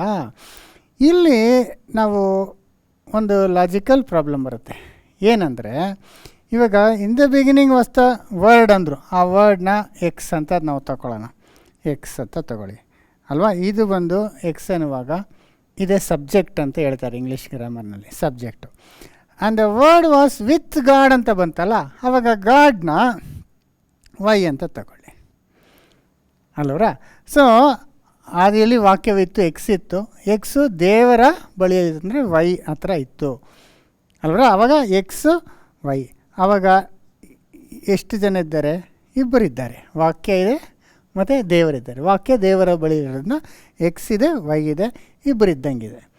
ಆದರೆ ಮೂರನೇ ವಚನದಲ್ಲಿ and the word was God ಅಂದರೆ ವಾಕ್ಯವೇ ದೇವರಾಗಿತ್ತು ಅಂದಾಗ ಏನಾಗುತ್ತೆ ನೋಡಿ, x is equal to y ಅಂದ್ಬಿಟ್ರು. ಆವಾಗ ಏನು ಬಂತು? ಅಲ್ಲಿ ಒಬ್ಬರೇ ಇದ್ದಂಗೆ ಬಂತು. ಗೊತ್ತಾಯ್ತಾ? ಸೊ ವಾಕ್ಯವೇ ದೇವರಂದಾಗ ಎಕ್ಸೇ ವೈ ಅಂದಾಗ ಒಬ್ಬರೇ ಆಗ್ಬಿಟ್ರು. ಆದರೆ ಎರಡನೇ ಲೈನ್ನಲ್ಲಿ ವಾಕ್ಯವು ದೇವರ ಬಳಿಯಲ್ಲಿತ್ತು ಅನ್ನುವಾಗ ವಾಕ್ಯ ಅನ್ನೋದು ಎಕ್ಸು, ದೇವರನ್ನೋದು ವೈ, ಆವಾಗ ಎಕ್ಸ್ ಆ್ಯಂಡ್ ವೈ ಇಬ್ಬರು ಇದ್ದಂಗಿದೆ. ಅದರಿಂದ ಒಂದು ಲಾಜಿಕಲ್, ಒಂದು ಮ್ಯಾಥಮೆಟಿಕಲ್ ಪ್ರಾಬ್ಲಮ್ ಬರುತ್ತೆ ಇಲ್ಲಿ, ಇಬ್ಬರ ಒಬ್ಬರ ಅನ್ನೋದು ಬರ್ತದೆ ಅಲ್ವರ. ಈಗ ಹೆಂಗೆ ಅಂದರೆ, ಒಂದು ಹುಡುಗ ಅವನು ಗ್ರ್ಯಾಜುಯೇಷನ್ ಸೆರೆಮನಿಗೆ ಫಂಕ್ಷನ್ಗೆ ಹೋಗ್ತಾನೆ ಅಂದ್ಕೊಳ್ಳಿ. ಅವ್ನು ಫಂಕ್ಷನ್ಗೆ ಹೋಗಿ ಬಂದಾಗ ಅಪ್ಪ ಕೇಳ್ತಾರೆ, ಯಾರ್ಯಾರು ಬಂದಿದ್ರು ಅಂತ. ಆಗ ಇವನು ಇಲ್ಲಪ್ಪ ಸ್ಟೇಜ್ ಮೇಲೆ ಒಬ್ಬರು ಕೂತಿದ್ರು, ಅವರು ಗೆಸ್ಟ್ ಜೊತೆ ಇದ್ದರು, ಅವರೇ ಗೆಸ್ಟು ಅಂದರೆ ಆವಾಗ ಅಪ್ಪ ಹೇಳ್ತಾರೆ, ಇಲ್ಲಲ್ಲ ಏನು ಹೇಳ್ತಿದ್ಯಾ? ಇವನು ಇಲ್ಲಪ್ಪ ಸ್ಟೇಜ್ ಮೇಲೆ ಒಬ್ಬರು ಕೂತಿದ್ರು, ಅವ್ರು ಗೆಸ್ಟ್ ಜೊತೆ ಇದ್ದರು, ಅವರೇ ಗೆಸ್ಟ್ ಆಗಿದ್ರು ಅಂದರೆ ಹೇಳ್ತಾರೆ, ನಿನಗೆ ತಲೆಯಲ್ಲಿ ಬುದ್ಧಿ ಇದೆಯಾ? ಏನು ಗ್ರ್ಯಾಜುಯೇಟ್ ಆಗಿದೆಯಾ? ಒಬ್ರು ಇದ್ದರು ಅಂತೀಯಾ, ಅವ್ರು ಗೆಸ್ಟ್ ಜೊತೆ ಇದ್ದರು ಅಂತೀಯಾ, ಆಮೇಲೆ ಅವರೇ ಗೆಸ್ಟ್ ಅಂತೀಯಲ್ಲ, ಇಬ್ಬರಿದ್ರೆ ಒಬ್ಬರಿದ್ರೆ ಸರಿಯಾಗಿ ಹೇಳೋ ಅಂತಾರೆ. ಹಂಗಾಗ್ಬಿಡ್ತದೆ ರೀ ಇದು ಪ್ರಶ್ನೆ, ಇದು ಕನ್ಫ್ಯೂಸಿಂಗ್, ಅರ್ಥ ಇಲ್ದಂಗೆ ಆಗ್ಬಿಡ್ತದೆ ನೋಡಿ. ಆದಿಯಲ್ಲಿ ವಾಕ್ಯವಿತ್ತು, ಆ ವಾಕ್ಯವೇ ದೇವರಾಗಿತ್ತು ಅಂದರೆ ಪ್ರಾಬ್ಲಮೇ ಇಲ್ಲ ಅಲ್ಲ. ವಾಕ್ಯ ಇತ್ತು, ವಾಕ್ಯನೇ ದೇವರಂದರೆ ಮುಗೀತು ಅಲ್ಲಿಗೆ. ಆದರೆ ಮಧ್ಯದಲ್ಲಿ ವಾಕ್ಯವು ದೇವರ ಬಳಿಯಲ್ಲಿತ್ತು ಅಂತ ಹೇಳಿದಾಗ, ದೇವರ ಬಳಿಯಲ್ಲಿ ಅಂದಾಗ ಇಬ್ಬರು ಬರ್ತಾರೆ ಅಲ್ವಾ. ಅದರಿಂದ ಇದೇನಾಗೈತೆ, ಸೆಲ್ಫ್ ಕಾಂಟ್ರಡಿಕ್ಟ್ ಆಗಿಬಿಡ್ತಾರೆ, ಒಂದು ಅರ್ಥವಿಲ್ಲದಂಥ ಒಂದು ಸೆಂಟೆನ್ಸ್ ಆಗಿಬಿಡ್ತದೆ ಇದು. ಅದರಿಂದ ಸಹೋದರ ಸಹೋದರಿ, ಇದು ಆ್ಯಕ್ಚುಲಿ ಹಿಂಗೆ ಇಂಗ್ಲೀಷಲ್ಲಿ ಮತ್ತು ಕನ್ನಡದಲ್ಲಿ ಎಲ್ಲ ಈ ರೀತಿ ಕೊಡಲ್ಪಟ್ಟಿದೆ. ಆದರೆ ಸಹೋದರ ಸಹೋದರಿ, ನಾವು ಇದನ್ನು ಗ್ರೀಕಲ್ಲಿ ನಾವು ಒಂದೊಂದು ಪದನೂ ನಾವು ವಿಂಗಡಿಸಿ ಯಾವ್ಯಾವ ಪದಗಳು ಅಂತ ನಾವು ನೋಡುವಾಗ ಬೇರೆ ಅರ್ಥ ಬರ್ತದೆ ರೀ. ಏಕೆಂದರೆ ನೋಡಿ, in the beginning was the word ಅಂದರು. ಈಗ ವರ್ಡ್ ಅನ್ನುವಾಗ ಇಲ್ಲಿ ಬಿಗಿನಿಂಗು ವರ್ಡ್ ಅನ್ನುವಾಗ ಅದು ಸ್ವಲ್ಪ ಬೇರೆ ವಿಷಯ, ಆದರೆ ತಿಳ್ಕೊಬೇಕು. ಏನಂದರೆ ವರ್ಡ್ ಅಂದರೆ ಅದು ಬರೀ ಪದ ಅಲ್ಲ, ಒಂದು ಅಕ್ಷರಗಳು ಸೇರಿರುವಂಥ ಒಂದು ಪದ ಅಲ್ಲ. ಪದ ಅಂದರೆ ಅದು ಒಳ್ಳೆ ಪದ, ಕೆಟ್ಟ ಪದ, ಜ್ಞಾನವಾದಂಥದ್ದು, ಜ್ಞಾನವಿಲ್ಲದಂಥ ಏನು ಬೇಕಾಗಿರ್ಬೋದು. ಆದರೆ ವರ್ಡ್ ಅಂದರೆ ಆ್ಯಕ್ಚುಲಿ ಗ್ರೀಕಲ್ಲಿ ಲೋಗಾಸ್ ಅಂತ ಬರ್ತದೆ. ಲೋಗಾಸ್ ಅನ್ನೋದ್ರೆ ಒಂದು ಸತ್ಯಾಂಶ, ಒಂದು ನಿಜ, ಮತ್ತು ಜ್ಞಾನ ಅಂತ ಕೂಡ ಬರ್ತದೆ, ಒಂದು ರೀಸನಿಂಗ್. ಅದರಿಂದನೇ ಲೋಗಾಸು, ಲಾಜಿಕ್ ಅನ್ನೋದು ಅದಕ್ಕೆ ಸಂಬಂಧಪಟ್ಟದ್ದು. ಲಾಜಿಕ್ ಅಂದ್ರೇನು? ಒಂದು ರೀಸನಿಂಗ್ ಅಂತ ಹೇಳ್ತೀವಲ್ಲ, ಆ ಥರ ಅದು ಯೇಸು ಸ್ವಾಮಿನ ಭೂಮಿಯಲ್ಲಿ ಹುಟ್ಟಕ್ಕೆ ಮುಂಚೆ ಪರಲೋಕದಲ್ಲಿ ಇದ್ದಾಗ ಅವರಿಗೆ ಲೋಗಾಸ್ ಅಂತ ಹೆಸರು. ಅದೇ ಉದಯ ನಕ್ಷತ್ರಗಳು ಅನ್ನುವಾಗ ಒಬ್ಬರು ಲೂಸಿಫರು, ಇನ್ನೊಬ್ಬರು ಲೋಗಾಸ್ ಅಂದಲ್ಲ, ಅದು ಆ ಒಂದು ಲೋಗಾಸ್ ಅನ್ನೋ ಒಂದು ಪದ ಯೇಸುಗೆ ಉಪಯೋಗಿಸಿರೋಂಥದ್ದು ನಾವು ನೋಡ್ಬೇಕು. ಅವರು ಬಿಗಿನಿಂಗಲ್ಲಿದ್ದರು ಅಂತ. ಆದಿನಲ್ಲಿ ವಾಕ್ಯವಿತ್ತು, ಆ ವಾಕ್ಯವು ದೇವರ ಬಳಿಲಿತ್ತು ಅಲ್ವಾ. ಎಷ್ಟು ಕ್ಲಿಯರಾಗಿ ನಾವು ನೋಡುವಾಗ ಜ್ಞಾನೋಕ್ತಿ 8ನೇ ಅಧ್ಯಾಯ 1ನೇ ಕ್ಲಾಸ್ ನೋಡಿದ್ವಲ್ಲ, ಆದಿಯಲ್ಲಿ ನನ್ನನ್ನು ನಿರ್ಮಿಸಿದನು, ನಾನು ಆದಿಯಲ್ಲಿ ಆತನ ಎಲ್ಲ ಸೃಷ್ಟಿಗೆ ನಾನು ಕಾರ್ಯದಲ್ಲಿ ನಾನು ಮೊದಲೇ ಇದ್ದೇನೋ, ಅವರೊಂದಿಗೆ ನಾನು ಸಂತೋಷವಾಗಿದ್ದೇನೋ ಅಂತೆಲ್ಲ ನಾವು 8ನೇ ಅಧ್ಯಾಯದಲ್ಲಿ ನಾವು ಸಂಪೂರ್ಣವಾಗಿ ನಾವು ನೋಡ್ಕೊಂಡ್ವಿ. ಆವಾಗ ಅರ್ಥ ಬರ್ತದೆ. ವಾಕ್ಯ ಇತ್ತು, ವಾಕ್ಯ ದೇವರ ಬಳಿಲಿತ್ತು ಅಂತ. ವಾಕ್ಯವೇ ದೇವರಾಗಿತ್ತು ಅನ್ನುವಾಗ ವರ್ಡ್ ವಾಸ್ ಗಾಡ್ ಅಂದ್ಬಿಟ್ರೆ, ಆವಾಗ ಲೋಗಾಸೇ ದೇವರಾಗ್ಬಿಟ್ರೆ ಆಗ ದೇವರಿಗೆ ಆದಿ ಇಲ್ಲ ಅಲ್ಲ, ಅನಾದಿಯಾಗಿದ್ದಾರಲ್ಲ. ಯೇಸುಗೆ ಆದಿ ಉಂಟು, ಆತನ ಆದಿಯಿಂದ ದೇವರೊಂದಿಗಿದ್ದಾರೆ. ಓಕೆ, ಅಲ್ಲಿ ತನಕ ಕರೆಕ್ಟು. ವಾಕ್ಯನೇ ದೇವರು ಅಂದ್ಬಿಟ್ರೆ ಆಗ ದೇವರ ಅನಾದಿ ಅಲ್ಲ, ಆತನಿಗೆ ಆದಿನೇ ಇಲ್ಲ, ಅಂತ್ಯನೂ ಇಲ್ಲ. ಆದರೆ ಯೇಸು ಸ್ವಾಮಿ ಆದಿಯಾಗಿದ್ದರು, ಅವ್ರಿಗೆ ಒಂದು ಆರಂಭ ಇತ್ತು ಅನ್ನುವಾಗ ಕೂಡ ಅಲ್ಲಿ ಕ್ಲಾಶ್ ಆಗೋದು ನೋಡ್ತೀವಿ. ಎನಿವೆ, ಇದು ಒಂದು ಪಕ್ಕ ಇರಲಿ. ನಾವು ಒರಿಜಿನಲ್ ಗ್ರೀಕಲ್ಲಿ ನಾವು ವರ್ಡ್ ಟು ವರ್ಡ್ ನಾವು ಗ್ರೀಕ್ ಆ್ಯಂಡ್ ಇಂಗ್ಲೀಷು ಕೆಳಗೆ ಮೇಲೆ ಕೆಳಗೆ ನಾವು ನೋಡುವಾಗ ಇಲ್ಲಿ ಏನಾಗುತ್ತೆ ಅಂದರೆ 2 ಸರಿ ದೇವರು ಬಂದಿದೆ ನೋಡಿ. ವಿತ್ ಗಾಡ್, ವಾಸ್ ಗಾಡ್ ಅಂತ. ಇದನ್ನು ಥಿಯಾಸ್ ಅಂತಾರೆ. ನಮಗೆ ಗೊತ್ತಿರೋ ಹಾಗೆ ಗ್ರೀಕಲ್ಲಿ ಥಿಯಾಸ್ ಅಂತ ಹೇಳ್ತಾರೆ ಅಲ್ವಾ. ಇದನ್ನು ಲೋಗಾಸ್ ಅನ್ನುವಾಗ ಇಲ್ಲಿ ಲೋಗಾಸು ಥಿಯಾಸ್ ಜೊತೆ ಇದ್ದರು ಅಂತ, ಮತ್ತು ಲೋಗಾಸೇ ಥಿಯಾಸ್ ಆಗಿದ್ರು ಅಂತ. 2 ಕಡೆ ಥಿಯಾಸ್ ಅಂತ ಬರುವಾಗ ಮೊದಲನೇ ಕಡೆ ಥಿಯಾಸ್ ಅಂತ ಬರೋದಕ್ಕೆ ಮುಂಚೆ ಅಲ್ಲಿ ಗ್ರೀಕಲ್ಲಿ ಥಾನ್ ಥಿಯಾಸ್ ಅಂತ ಬರುತ್ತೆ. ಥಾನ್ ಥಿಯಾನ್ ಹೋ ಥಿಯಾಸ್ ಅಂದರೆ ಹೋ ಇಲ್ಲ ಥಾನ್ ಅಂದರೆ ಅದು ಇಂಗ್ಲೀಷಲ್ಲಿ ಡೆಫಿನೆಟ್ ಆರ್ಟಿಕಲ್ ದಿ ಅಂತೀವಿ ನೋಡಿ. ಹಿಂಗೆ ಅಂತೀವಿ, ದಿ ಅಂತೀವಿ ಅಲ್ವಾ, ಇಲ್ಲ ದ ಅಂತೀವಲ್ಲ, ದ ಅಂತ ಹೇಳ್ತೀವಲ್ಲ, ಆ ಒಂದು ಪದ ಬರ್ತದೆ ರೀ, ಥಾನ್ ಥಿಯಾಸ್ ಅಂತ ಬರ್ತದೆ. ಆದರೆ 2ನೇ ಸತಿ ದೇವರಂತ ಬರುವಾಗ ಅಲ್ಲಿ ಆ ಒಂದು ಥಾನ್ ಥಿಯಾಸ್ ಅಂತ ಬರೋಲ್ಲ, ಅಲ್ಲಿ ಬಿಟ್ಬಿಟ್ಟಿದ್ದಾರೆ ಖಾಲಿ. ಅಂದರೆ ಇಂಡೆಫಿನೆಟಾಗಿ ಬರುತ್ತೆ. ಏನಾನ ಡೆಫಿನೆಟ್ ಆರ್ಟಿಕಲ್ ಇಲ್ಲ ಅಂದರೆ ಇಂಡೆಫಿನೆಟ್ ಅಂದರೆ ನಾವು ಅಲ್ಲಿ ಎ ಅಂತ ಹಾಕೊಬೋದು. ನೋಡಿದ್ರ ಹೆಂಗೆ ಅಂದರೆ ಇವಾಗ ದಿಗೂ ಎಗೂ ಭಾಳ ವ್ಯತ್ಯಾಸ ಬರ್ತದೆ ಸೋದರಿ ಅಲ್ವಾ. ದಿ ಅಂತಂದರೆ ದಿ ಅಂದರೆ ಇಂಗ್ಲೀಷ್ನಲ್ಲಿ ಡೆಫಿನೆಟ್ ಆರ್ಟಿಕಲ್. ಈ ಕನ್ನಡ, ತೆಲುಗು, ತಮಿಳಿನಲ್ಲೆಲ್ಲ ಇದು ಪರ್ಟಿಕ್ಯುಲರ್ ಸೇಮ್ ಅದೇ ಥರ ಬರೋದಿಲ್ಲ. ಆದರೆ ಆ ಒಂದು ಸಂದರ್ಭಕ್ಕೆ ತಕ್ಕಾದಾಗೆ ಬೇರೆ ಬೇರೆ ಪದಗಳನ್ನು ಉಪಯೋಗಿಸ್ತಾರೆ. ಇಂಗ್ಲೀಷಲ್ಲಿ ಆದರೆ ಕರೆಕ್ಟಾಗಿ ದಿ ಅಂದರೆ ಅದು ಡೆಫಿನೆಟ್ ಆರ್ಟಿಕಲ್, ಅದು ಒಬ್ಬರನ್ನು ಕುರಿತು ಹೇಳುವಂಥದ್ದಾಗಿದೆ, ಒಬ್ಬರನ್ನೇ. ಇವಾಗ ಹೆಂಗೆ ಅಂದರೆ ಒಂದು ಕ್ಲಿನಿಕಲ್ಲಿ I am the doctor here ಅಂತ ಒಬ್ರು ಹೇಳಿದ್ರೆ ನಾನೇ ಡಾಕ್ಟರ್ ಇಲ್ಲಿ, ನಾನು ಒಬ್ಬನೇ ಡಾಕ್ಟರ್ ಅಂತ. ಐ ಆಮ್ ಎ ಡಾಕ್ಟರ್ ಅಂದರೆ ಬೇರೆ ಡಾಕ್ಟ್ರುಗಳು ಇದ್ದಾರೆ, ನಾನು ಒಬ್ಬ ಡಾಕ್ಟರ್ ಅಂತ ಬಂದ್ಬಿಡ್ತದೆ. ನೆನಪು ಇಟ್ಕೊಳ್ಳಿ ಅಲ್ವರ. ಸೊ ಮೊದಲನೇ ಸತಿ ಬರೆಯುವಾಗ ವರ್ಡ್ ವಾಸ್ ವಿತ್ ಗಾಡ್, ದೇವರ ಬಳಿಯಲ್ಲಿತ್ತು ಅಂದಾಗ ಥಾಂಥಿಯಸ್ ಅಂತ ಬರುತ್ತೆ. ಥಾಂಥಿಯಸ್ ಅಂದರೆ ಒಬ್ಬನೇ ದೇವರ ಬಳಿಯಲ್ಲಿದ್ದನು ಅಂತ. 2ನೇ ಸತಿ ವಾಕ್ಯವೂ ದೇವರಂತ ಬರುತ್ತಲ್ಲ, ಅಲ್ಲಿ ತಾನು ಬರೆದಿರೋದ್ರಿಂದ ವಾಕ್ಯವೂ ಒಬ್ಬ ದೇವನಾಗಿದ್ದನು ಅಂತ ಬಂದ್ಬಿಡ್ಬೇಕು. ವಾಕ್ಯನೂ ಒಬ್ಬ ದೇವನು ಅಂದರೆ ವಾಕ್ಯನೇ ಅದೇ ದೇವರಲ್ಲ, ಆದರೆ ವಾಕ್ಯನೂ ಒಂದು ದೇವರಾಗಿತ್ತು ಅಂತ. ಗೊತ್ತಾಯ್ತರ? ತಾಂತಿಯಾಸ್ ಆಮೇಲೆ ಬರೀ ತಿಯಾಸ್ಗೆ ಇರುವಂಥ ವ್ಯತ್ಯಾಸ. ಅದರಿಂದ ಇವಾಗ ನಾವು ಅರ್ಥ ಮಾಡ್ಕೊಂಡಾಗ ಚೆನ್ನಾಗಿ ಅರ್ಥ ಆಗುತ್ತೆ. ಆದಿಲಿ ಲೋಗಾಸ್ ಇದ್ದರು, ಆ ಲೋಗಾಸು ಯಾರ ಜೊತೆ ಇದ್ದರು? ಥಿಯಾಸ್ ಅಂದರೆ ದೇವರ ಬಳಿಯಲ್ಲಿದ್ದರು. ಲೋಗಾಸು ಒಂದು ದೇವರಾಗಿದ್ದರು. ಯಾಕೆ? ದೇವರ ಮಗ ದೇವರೇ ಅಲ್ವಾ. ನಾವು ನೋಡ್ಕೊಂಬಂದವಲ್ಲ ಇದುವರೆಗೂ ಮಹಾದೇವರು, ಪರಾಕ್ರಮವಾದ ದೇವರು ಅಂತ. ಆ ರೀತಿ ಯೇಸುನು ಅಂದರೆ ಲೋಗಾಸು ಒಂದು ದೇವರಾಗಿದ್ದರು. ಆದರೆ ಅವರು ಯಾರ ಬಳಿಯಲ್ಲಿದ್ದರು? ಒಬ್ಬನೇ ಸತ್ಯ ದೇವರ ಬಳಿಯಲ್ಲಿದ್ದರು ಅಂತ ಬರ್ತಾಗ ಇಬ್ಬರಿದ್ದಂಗೆ ಬರ್ತದೆ. ಆದ್ದರಿಂದ ಈ ಒಂದು ಪ್ರಾಬ್ಲಮ್ಮು ಬರುವುದಿಲ್ಲ. ಇಬ್ಬರಿದ್ದರು. ಆದಿಯಲ್ಲಿ ವಾಕ್ಯವಿತ್ತು. ಆದಿನಲ್ಲಿ ಅಂದರೆ ಸೃಷ್ಟಿಯ ಪ್ರಾರಂಭದಲ್ಲಿ ಅವರು ನಿರ್ಮಿಸಲ್ಪಟ್ಟರು. ಆವಾಗಿಂದ ದೇವರ ಎಲ್ಲ ಸೃಷ್ಟಿ ಕಾರ್ಯದಲ್ಲಿ ದೇವರ ಜೊತೆಗೆ ಇದ್ದುಕೊಂಡು ಬಂದರು ಅಂತ ನಾವು ಎಷ್ಟು ಕ್ಲಿಯರಾಗಿ ತಿಳ್ಕೊಂಡ್ವಿ ಅಲ್ವರ. ಇವರು ಏನಾಗಿದ್ದರು? ಒಂದು ದೇವರಾಗಿದ್ದರು. ಈ ವಾಸ್ ಎ ಗಾಡ್ ಅಂತ. ಇವಾಗ ನೋಡಿ, ಆ ಹುಡುಗ ಗ್ರ್ಯಾಜುಯೇಷನ್ ಫಂಕ್ಷನ್ಗೆ ಹೋಗ್ಬಿಟ್ಟು ಬಂದಾಗ ಒಬ್ಬರು ಇದ್ದರು, ಅವರು ಗೆಸ್ಟ್ ಜೊತೆ ಇದ್ದರು, ಅವರೇ ಗೆಸ್ಟ್ ಅಂದಾಗ ಅದು ಮೀನಿಂಗ್ ಬರೋದಿಲ್ಲ. ಆದರೆ ಅವನು ಈ ರೀತಿ ಹೇಳಿದ್ರೆ ಹೆಂಗಿರ್ತದೆ? ಒಬ್ಬರು ಕೂತಿದ್ರು, ಅವರು ಚೀಫ್ ಗೆಸ್ಟ್ ಜೊತೆ ಕೂತಿದ್ರು, ಇವರು ಒಂದು ಗೆಸ್ಟ್ ಆಗಿದ್ದರು ಅಂದರೆ ಎಷ್ಟು ಈಸಿಯಾಗಿ ಬರ್ತದೆ.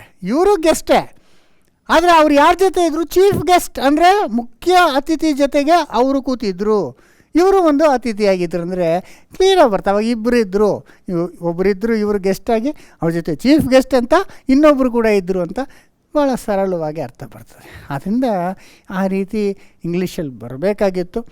ಆದರೆ ಇವರು ಆಲ್ರೆಡಿ ಅಷ್ಟರೊಳಗೆ ತ್ರಯೇಕ ದೇವರೆಂಬ ಕಾನ್ಸೆಪ್ಟನ್ನ ಅವರು ಗಟ್ಟಿಯಾಗಿ ಇಟ್ಕೊಂಡಿದ್ದರಿಂದ ಅದೇ ರೀತಿಯೇ ಇಂಗ್ಲೀಷಲ್ಲಿ ಎಲ್ಲ ವರ್ಡ್ ವಾಸ್ ಗಾಡ್ ಅಂತ ಹಾಕ್ಬಿಟ್ರು. ಇಲ್ಲಿ ದ ಗಾಡ್ ಅನ್ನೋದನ್ನ ಬಿಟ್ಬಿಟ್ರು. ಆದರೆ ಸ್ಕಾಲರ್ಸು ಅದನ್ನು ಒಂದೊಂದು ಪದಾನು ಅವರು ವಿಂಗಡಿಸಿ ನೋಡಿ ಅವ್ರು ಹೇಳುವಾಗ ಅಲ್ಲಿ ಹೋತಿಯಾಸ್ ಅಂದರೆ ಥಾಂತಿಯಾಸ್ ಅನ್ನೋದು ಮತ್ತು ಇಲ್ಲಿ ಇಲ್ದಿರೋದನ್ನ ಅವ್ರು ಗಮನಿಸಿ ಆ್ಯಕ್ಚುಲಿ ಹೆಂಗೆ ಬರಬೇಕಂದ್ರೆ ವರ್ಡ್ ವಾಸ್ ಎ ಗಾಡ್, ಇಲ್ಲಾಂದರೆ ವರ್ಡ್ ವಾಸ್ ಡಿವೈನ್, ಇಲ್ಲಾಂದರೆ ವರ್ಡ್ ವಾಸ್ ಲೈಕ್ ಗಾಡ್ ಅಂತ ಕೂಡ ಬರಬೇಕು ಅಂತ ಹೇಳ್ತಾರೆ. ಅಂದರೆ ಲೈಕ್ ಗಾಡ್ ಅಂದರೆ ದೇವರ ಹಾಗೆ ಒಂದು ದೇವರಾಗಿದ್ದರು, ನೋಡಿದ್ರ ಇವರು ಒಬ್ಬ ದೇವರಾಗಿದ್ದರು ಅಂತ ಬರಬೇಕು. ಆ್ಯಕ್ಚುಲಿ ನಿಮಗೆ ಇದೇ ಒಂದು ಫ್ರೇಸು ಯೂಸೇಜ್ ನೋಡಿ, ವರ್ಡ್ ವಾಸ್ ಗಾಡ್ ಅನ್ನೋದನ್ನ ಇನ್ನೊಂದು ಸಂದರ್ಭದಲ್ಲಿ ಹೊಸ ಒಡಂಬಡಿಕೆಯಲ್ಲಿ ಅದೇ ಗ್ರೀಕಲ್ಲಿ ನಾವು ನೋಡ್ಬೋದು. ಅಲ್ಲಿ ಕರೆಕ್ಟಾಗಿ ಮಾಡಿದ್ದಾರೆ. ಯಾಕೆಂದರೆ ಅಲ್ಲಿ ಥಾನ್ ಅನ್ನೋದು ಇಲ್ದಿರೋದ್ರಿಂದ ಅಲ್ಲಿ ಆ ಗಾಡ್ ಅಂತ ಹಾಕಿದ್ದಾರೆ. ಅದರಲ್ಲೇ ನೋಡಿ ಎಷ್ಟು ಸ್ಪಷ್ಟವಾಗಿ ಬರುತ್ತೆ. ಅದೇ ಸೆಂಟೆನ್ಸ್ ಫಾರ್ಮೇಷನ್ನೇ. ಅದನ್ನು ಯಾವೊಂದು ಸಂದರ್ಭ ಅಂದರೆ ಪೌಲು ಹಡಗಿನಲ್ಲಿ ಹೋಗುವಾಗ ಹಡಗು ಹೊಡೆದೋಗುತ್ತೆ. ಆಗ ಅಲ್ಲಿ ಇವ್ರು ಏಜ್ಕೊಂಡು ಹೋಗಿ ಅಲ್ಲೊಂದು ಐಲ್ಯಾಂಡ್ ಒಂದು ಸ್ಥಳಕ್ಕೆ ಹೋಗ್ತಾರೆ. ಆಗ ಆ ಜನದ ಪ್ರದೇಶದ ಜನಗಳೆಲ್ಲ ಅವ್ರನ್ನ ಇನ್ವೈಟ್ ಮಾಡಿ ಅಲ್ಲೊಂದು ಬೆಂಕಿ ಹಾಕಿ ಅವ್ರನ್ನ ಆ ಬೆಂಕಿ ಕಾಯಿಸ್ಕೊಳ್ಳಿ ಬಿಡುವಾಗ ಎಲ್ಲ ಸೌದೆ ತೊಗೊಂಬಂದು ಹಾಕುವಾಗ ಪೌಲು ಒಂದಷ್ಟು ಸೌದೆನ ತೊಗೊಂಬಂದು ಹಾಕುವಾಗ ಅವನ ಕೈಗೆ ಹಾವು ಸುತ್ಕೊಂಡ್ಬಿಡ್ತಾನೆ. ಆಗ ಜನಗಳೆಲ್ಲ ಏನು ಹೇಳ್ತಾರೆ, ಇವನೆಂಥ ಪಾಪಿ ಇರಬೇಕು, ಹಡಗಿನಿಂದ ಅವನು ರಕ್ಷಿಸಲ್ಪಟ್ರು ಇಲ್ಲಿ ಬಂದು ಅವನ ಸಾವು ಬಿಡ್ತಾ ಇಲ್ಲ, ಇವನೆಂದೋ ದೊಡ್ಡ ಪಾಪಿ ಅಂದ್ಕೊಂಡು ಅವನು ಹಂಗೇನು ನೋಡ್ತಾಯಿದ್ರು ಅಲ್ವಾ, ಇವನು ಈಗ ಸಾಯ್ತಾನ, ಪಾಯ್ಸನ್ ಬಂದು ಸಾಯ್ತಾನ ಅಂತ. ಆ ಒಂದು ಸಂದರ್ಭದಲ್ಲಿ ಆ ಒಂದು ಪದ ಉಪಯೋಗಿಸಿದ್ದಾರೆ. ಅದನ್ನು ನೋಡಿ ಅಪೊಸ್ತಲ ಕೃತ್ಯ 28ನೇ ಅಧ್ಯಾಯ 6ನೇ ವಚನ. ಇವನು ಬಾತು ಹೋದಾನು, ಇಲ್ಲವೇ ಅಕಸ್ಮಾತ್ತಾಗಿ ಸತ್ತು ಬಿದ್ದಾನು ಎಂದು ಅವರು ನೋಡಿಕೊಂಡೇ ಇದ್ದರು. ಬಹಳ ಹೊತ್ತು ನೋಡಿಕೊಂಡಿದ್ದ ಮೇಲೆ ಅವನಿಗೆ ವಿಕಾರವೇನೂ ಆಗಿಲ್ಲವೆಂದು ಕಂಡು ಬೇರೆ ಯೋಚನೆಯುಳ್ಳವರಾಗಿ ಇವನು ಒಬ್ಬ ದೇವರು ಎಂದು ಹೇಳಿಕೊಂಡರು. ಇವನು ಒಬ್ಬ ದೇವರು, ಈ ವಾಸ್ ಎ ಗಾಡ್ ಇಂಗ್ಲೀಷ್ನಲ್ಲಿ. ಹಂಗೆ ಬರಬೇಕಿತ್ತು ಇಲ್ಲಿ ಯೋಹಾನು 1:1 ವರ್ಡ್ ವಾಸ್ ಎ ಗಾಡ್ ಅಂತ ಬರಬೇಕಿತ್ತು. ಇಲ್ಲಿ ಬಂದಂಗೆ, ಯಾಕಂದರೆ ಅಲ್ಲಿ ಥಾಂತಿಯಾಸ್ ಅಂತ ಇಲ್ಲ. ಥಾಂತಿಯಾಸ್ ಇಲ್ಲ ಅಂದರೆ ಎ ಗಾಡ್ ಅಂತ ಬರಬೇಕು. ಅವರು ಒಬ್ಬ ದೇವರಂತ. ಅವರು ದೇವರು ಅಂತ ಹೇಳಿಲ್ಲ, ಅವನು ಒಬ್ಬ ದೇವರು ಅಂತ. ತೆಲುಗುನಲ್ಲೂ ಹಂಗೆ ಬಂದಿದೆ ರೀ. ಬೈ ದ ವೇ ತಮಿಳ್ನಲ್ಲಿ ರಾಂಗಾಗಿ ಹಾಕ್ಬಿಟ್ಟಿದ್ದಾರೆ. ಆ ತಮಿಳ್ನಲ್ಲಿ ಕೂಡ ರಿವೈಸ್ ತಮಿಳ್ ಅಂತ ಒಂದು ಬಂದಿದೆ, ಅದರಲ್ಲಿ ಕರೆಕ್ಟಾಗಿ ಹಾಕಿದ್ದಾರೆ.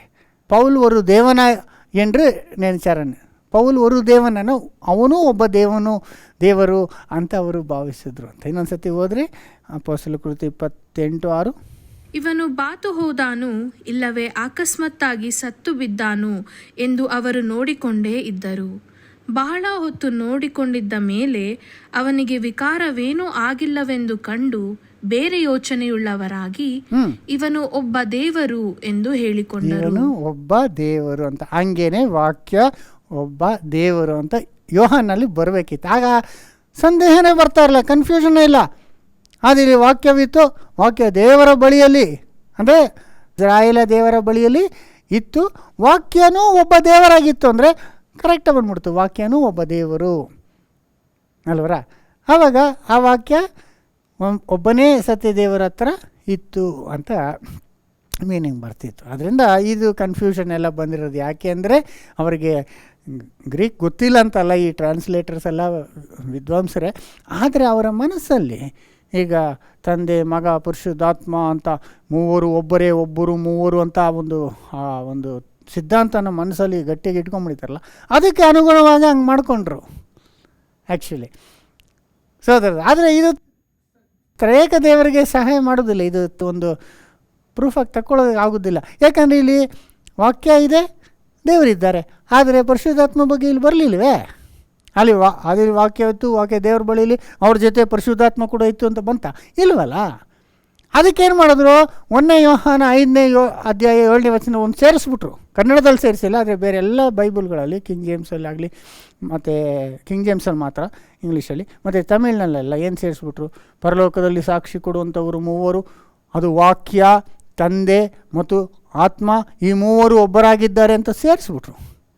ನೋಡಿದ್ರೆ ಇಲ್ಲಿ ಏನು ಮಾಡಿದ್ರು, ಸೇರಿಸಿಲ್ಲ, ಬಿಟ್ಬಿಟ್ರು. ಒಂದು ಪದನ ಬಿಟ್ಬಿಟ್ರು. ಇಲ್ಲಿ ಥಾಂತಿಯಾಸ್ ಅನ್ನೋದನ್ನು ಬಿಟ್ಟು ತಿಯಾಸ್ ಅಂತ ಹಾಕ್ಬಿಟ್ರು. ಅವರೇ ದೇವರು ಅನ್ನೋ ಥರ ಆಗ್ಬಿಟ್ರು. ಆದರೆ ವಾಕ್ಯವನ್ನು ಒಂದು ಸೇರಿಸಬಾರ್ದು, ಒಂದು ಬಿಡಬಾರ್ದು ಅಂತ ಇದೆ ಅಲ್ವಾ. ಎಷ್ಟು ಕ್ಲಿಯರಾಗಿ ಇದನ್ನು ನಾವು ಒಂದು ಎಕ್ಸಾಂಪಲಾಗಿ ತಕ್ಕೊಳ್ಬೋದು. ಅದರಿಂದ ಸೋದರ ಸೋದರಿ, ಯೋಹಾನ 1ನೇ ಅಧ್ಯಾಯ 1ನೇ ವಚನನ ನಾವು ಕರೆಕ್ಟಾಗಿ ಅರ್ಥ ಮಾಡ್ಕೊಬೇಕಾದ್ರೆ ವಾಕ್ಯ ದೇವರ ಬಳಿಲಿತ್ತು, ವಾಕ್ಯವೂ ಒಬ್ಬ ದೇವರಾಗಿದ್ದರು ಅಂತ ನಾವು ಸ್ಪಷ್ಟವಾಗಿ ತಿಳ್ಕೊಳ್ಬೋದು. ಸೊ ಹೀಗಿರೋದ್ರಿಂದ ಸೋದರ ಸೋದರಿ, ಇನ್ನೊಂದು ವಿಷಯನ ಭಾಳ ಕ್ರೈಸ್ತರು ಒಂದು ವಚನನ ಇಟ್ಕೊಂಡು ದೇವರೇ ಯೇಸುನೇ ದೇವರು, ಇಬ್ಬರು ಒಂದೇ ಅಂತ ಹೇಳುವುದನ್ನ ನಾವು ನೋಡ್ಬೋದು ಭಾಳಷ್ಟು ಕ್ರೈಸ್ತರು. ಆ ವಚನ ಯಾವುದಂದರೆ ಯೋಹಾನ 10ನೇ ಅಧ್ಯಾಯ 30ನೇ ವಚನ. ನಾನು ತಂದೆಯು ಒಂದಾಗಿದ್ದೇವೆ ಅಂದನು. ಆ ಮಾತು, ನಾನು ತಂದೆಯು ಒಂದಾಗಿದ್ದೇವೆ ಅಂದನು. ಆವಾಗಲೇ ಅವ್ರು ಕಲ್ ತಗೊಳ್ಳೋದು ಹೊಡೆಯೋಕ್ಕೆ. ನಾನು ತಂದೆ ಒಂದಾಗಿದ್ದೇನೆ ಅನ್ನೋದ್ರಿಂದ ಭಾಳ ಜನ ಕ್ರೈಸ್ತರು ಅವರಿಬ್ಬರು ಒಂದೇ ರೀ, ಅವರೇ ಇವರು, ಇವರೇ ಅವರು, ಅಷ್ಟೇ ಮುಗೀತು, ಅಲ್ಲಿ ವಾಕ್ಯವೇ ದೇವರು ಅಂದ್ಬಿಟ್ರಲ್ಲ, ಹಾಗೆ ಮಗನೇ ತಂದೆ, ತಂದೆನೇ ಮಗ ಅಂದ್ಬಿಟ್ರು. ಹಾಗಿದ್ರೆ ಮಗ ಯಾಕೆ ತಂದೆಗೆ ಪ್ರಾರ್ಥನೆ ಮಾಡಬೇಕು? ತಂದೆ ಯಾಕೆ ಮಗನ ಪರೀಕ್ಷೆ ಮಾಡಬೇಕು? ಮಗ ಯಾಕೆ ವಿಧೇಯತೆಯನ್ನು ಕಲ್ತ್ಕೊಬೇಕು? ತಂದೆ ಯಾಕೆ ಮಗನ್ನ ಎಚ್ಚರಿಸಬೇಕು? ಅರ್ಥನೇ ಬರೋದಿಲ್ಲ ಬೇರೆಲ್ಲ ವಾಕ್ಯವು. ಹೇಗೆಂದರೆ ಇಲ್ಲಿ ನಾನು ನನ್ನ ತಂದೆಯು ಒಬ್ಬರಾಗಿದ್ದೇವೆ ಅನ್ನುವಾಗ ಆ ಕಾಲದಲ್ಲಿ ಯೂದರು ಯಾವ ರೀತಿ ಯೇಸುನ ಅಪಾರ್ಥ ಮಾಡಿಕೊಂಡ್ರು, ಇವತ್ತು ಕ್ರೈಸ್ತರು ಅದೇ ರೀತಿ ಅಪಾರ್ಥ ಮಾಡ್ಕೊಂಡಿದ್ದಾರೆ. ನಾನು ತಂದೆ ಒಂದಾಗಿದ್ದೇವೆ ಅಂದರೆ ಅರ್ಥ ಏನಂದರೆ ನಾವು ಒಮ್ಮನಸ್ಸಿನಿಂದ ಇದ್ದೇವೆ, ನಾವು ಕೂಡ ಇದ್ದೇವೆ, ನಾವು ಬೇರೆ ಬೇರೆ ಆಗಿ ಭಿನ್ನಾಭಿಪ್ರಾಯವುಳ್ಳವರಲ್ಲ, ನಾವು ಒಂದೇ ಮನಸ್ಸು ಉಳ್ಳವರಾಗಿದ್ದೇವೆ ಅಂತ ಅರ್ಥ ಬರ್ತದೆ ಅಲ್ವರ. ಈಗ ಸೈತಾನು ಅವನು ಬೇರೆ ಆಗ್ಬಿಟ್ಟ, ಅವನು ದೇವರಿಗೆ ವಿರೋಧ ಆಗಿ ಅವನು ಸಪ್ರೇಟ್ ಆಗ್ಬಿಟ್ಟ. ಆ ರೀತಿ ಆಗದೆ ಯೇಸು ತಂದೆಯು ನಾನು ಒಂದಾಗಿದ್ದೇವೆ ಅಂದರು. ಇದನ್ನು ಅದೇ ಪದನ ಈಗ ಬೈಬಲ್ನಲ್ಲಿ ಉಪಯೋಗಿಸಿದ್ದಾರೆ. ಈಗ ಶಿಷ್ಯರೆಲ್ಲರೂ ಬಗ್ಗೆ ಯೇಸು ಸ್ವಾಮಿ ಹೇಳುವಾಗ ಯೋಹಾನ 17ನೇ ಅಧ್ಯಾಯದಲ್ಲಿ ಈ ರೀತಿ ಹೇಳ್ತಾರೆ ನೋಡಿ. ಯೋಹಾನ 17:21, ನೀನು ನನ್ನನ್ನು ಕಳುಹಿಸಿಕೊಟ್ಟಿದ್ದಿ ಎಂದು ಲೋಕವು ನಂಬುವುದಕ್ಕಾಗಿ ಅವರೆಲ್ಲರೂ ಒಂದಾಗಿರಬೇಕೆಂತಲೂ ತಂದೆಯೇ ನೀನು ನನ್ನಲ್ಲಿಯೂ ನಾನು ನಿನ್ನಲ್ಲಿಯೂ ಇರುವ ಪ್ರಕಾರ ಅವರೂ ನಮ್ಮಲ್ಲಿ ಇರಬೇಕೆಂತಲೂ ಕೇಳಿಕೊಳ್ಳುತ್ತೇನೆ. ನೋಡಿದ್ರೆ ಇದರಲ್ಲೇ ಅರ್ಥ ಆಗಾಯ್ತು. ತಂದೆಯ ಅವರು ಒಂದಾಗಿರಬೇಕಂತ ಪ್ರಾರ್ಥನೆ ಮಾಡಿದ್ರು.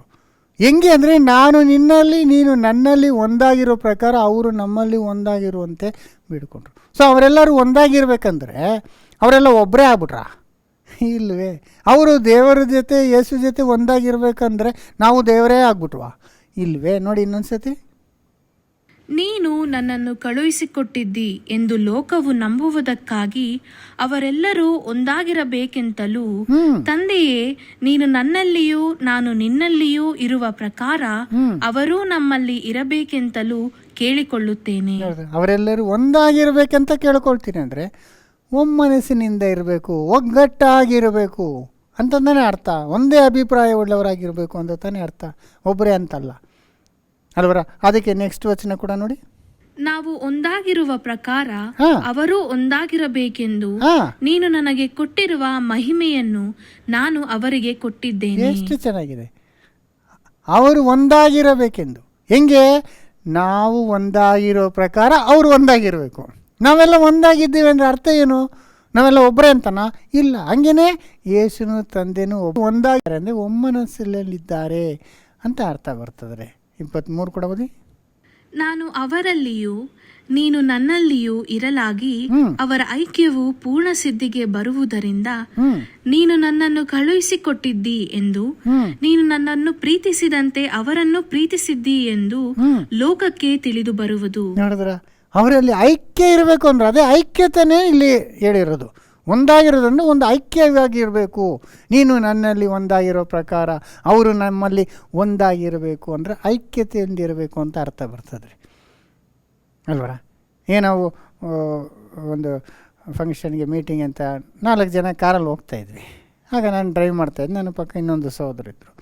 ಆಗ ಒಬ್ಬ ಭಿಕ್ಷುಕ ಬಂದು ಅವ್ರ ಹತ್ರ ಕಾಸು ಕೇಳಿದ್ರು. ಆಗ ನಾನು ತೆಗಿತಾ ಇದ್ದೀನಿ. ಆಗ ಪಕ್ಕದಲ್ಲಿದ್ದಂಥ ಸಹೋದರು ಇರಬೇಕಾದ್ರೆ ನನ್ನ ಹತ್ರ ಇದೆ ಅಂದ್ಬಿಟ್ಟು ಅವರು ತೆಗೆದು ಆ ಭಿಕ್ಷುಕನಿಗೆ ಕೊಟ್ಟರು. ಆಗ ಅವನ ಭಿಕ್ಷುಕ ತೊಗೊಂಡು ಹೋಗ್ಬೇಕಿಲ್ಲ. ಅವ್ನು ತಿರ್ಗಿ ಹಿಂದೆ ಸೀಟಲ್ಲಿ ಇನ್ನೊಂದು ಸೋದರಿದ್ದರೆ ಅವ್ರ ಹತ್ರ ಕೇಳೋಕ್ಕೆ ನಿಂತವನೆ. ಈ ಭಿಕ್ಷುಕರು ನೋಡಿ ಎಷ್ಟು ಬಿಸ್ನೆಸ್ ಮೈಂಡ್ ಆಗ್ಬಿಟ್ಟವ್ರೆ. ಇವಾಗ ಕಾರಲ್ಲಿ ಇರೋರು ಕೊಟ್ಟರೆ ಇನ್ನು ನೆಕ್ಸ್ಟ್ ಕಾರ್ಗೆ ಹೋಗ್ಬೇಕಲ್ಲ ಅವನು, ಹಿಂದೆ ಸೀಟ್ಗೆ ಹೋಗಿ ಅವ್ರ ಹತ್ರ ಕೇಳ್ತಿದ್ದ. ಆಗ ಹಿಂದೆ ಇರೋರು ನಾವೆಲ್ಲ ಒಂದೇ ಹೋಗಪ್ಪ ಅಂದರು. ಅಂದರೆ ನಾವೆಲ್ಲ ಒಂದೇ ಅಂದರೆ 4 ಜನ ಒಬ್ಬರಾಗ್ಬಿಟ್ವ ಅಲ್ವರ, ಒಬ್ಬರು ಕೊಟ್ಟರೆ ಎಲ್ಲರೂ ಕೊಟ್ಟಂಗೆ ಅಂತ ಲೆಕ್ಕ ಅಂತ ಅಲ್ವಾ. ಆ ಥರ ಸೋದರ ಸೋದರಿ ಯೇಸು ನಾನು ನನ್ನ ತಂದೆ ಒಂದಾಗಿದ್ದೇವೆ ಅಂತಂದರು.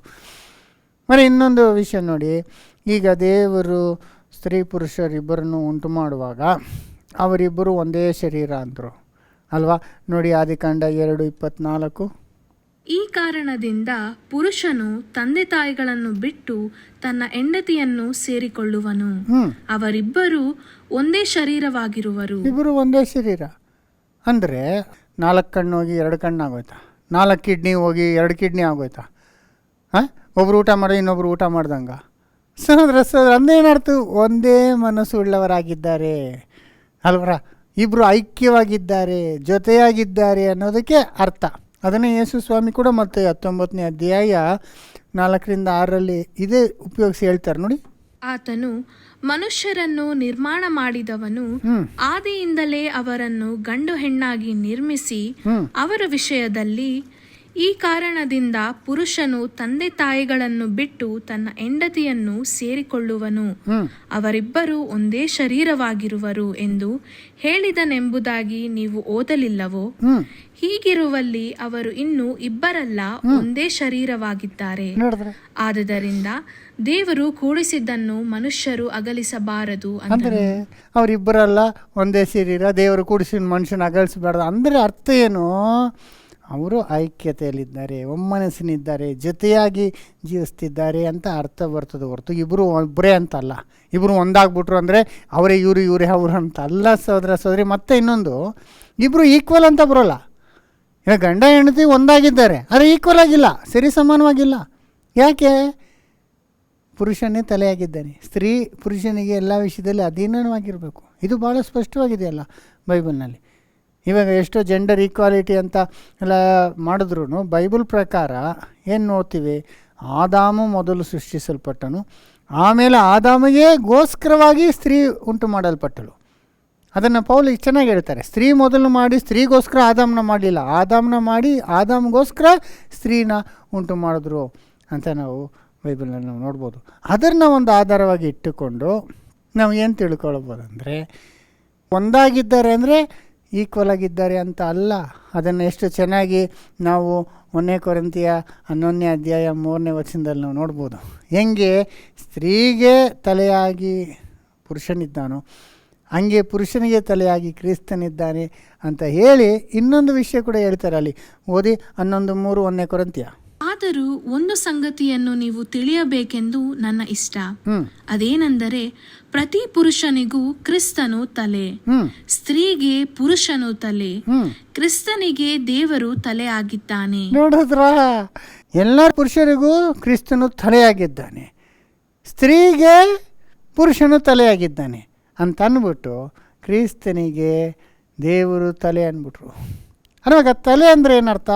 ಮೇಲೆ ಇರೋವಂಥವ್ರು ಅಲ್ವಾ, ಅವರಿಗೆ ನಾವು ಕೀಳ್ಪಟ್ಟಿರಬೇಕು.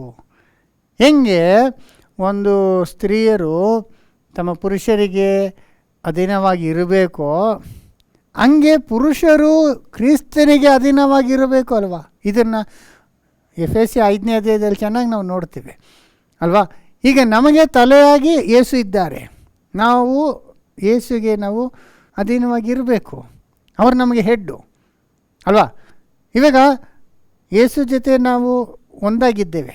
ಅವರು ಆ ಮದುವೆ ಬಗ್ಗೆ ಹೇಳ್ಕೊಂಬಂದಾಗ ಯೇಸುನ ಸಭೆನ ಅವರು ಗಂಡ ಹೆಂಡತಿ, ನಾವು ಒಂದು ರಹಸ್ಯನ ಹೇಳ್ತೀನಿ, ಅವರಿಬ್ಬರಲ್ಲ ಒಬ್ಬರೇ ಅಂತೇಳಿ ಪುರುಷನು ತಲೆಯಾಗಿದ್ದಾನೆ, ಸ್ತ್ರೀ ಬಂದು ಅವರ ಶರೀರವಂತೂ ಭಾವಿಸಿ ಅವಳನ್ನ ಪ್ರೀತಿ ಮಾಡಬೇಕು ಅಂತೇಳಿ ಹೇಳಿ ನಾವೊಂದು ರಹಸ್ಯನ ಹೇಳ್ತೀನಿ. ನಾನು ಕ್ರಿಸ್ತನ ಬಗ್ಗೆಯೂ ಸಭೆ ಬಗ್ಗೆನೂ ಹೇಳ್ತೀನಿ ಅಂದಾಗ ಕ್ರಿಸ್ತನು ಸಭೆ ಆ ಒಂದು ಸಂಬಂಧದಲ್ಲಿದ್ದಾರೆ ಅಂತ ಅಲ್ವಾ. ಒಂದೇ ಶರೀರವಾಗಿದ್ದಾರೆ.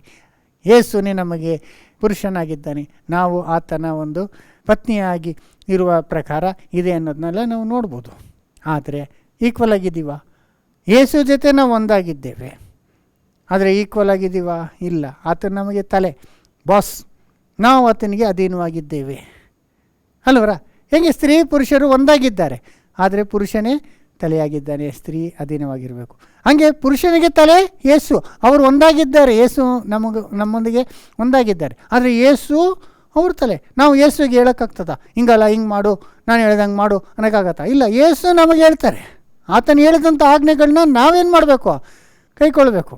ನಾವು ಆತನಿಗೆ ಅಡ್ವೈಸ್ ಮಾಡೋಕ್ಕೋ, ನಾವು ಆತನಿಗೆ ಕಮೆಂಟ್ ಮಾಡೋಕ್ಕಾಗಲ್ಲ. ಆತನ ಹೇಳಿದಂತೆ ನಾವು ಫಾಲೋ ಆಗಬೇಕು, ಯಾಕಂದರೆ ಆತನ ತಲೆಯಾಗಿದ್ದಾನೆ.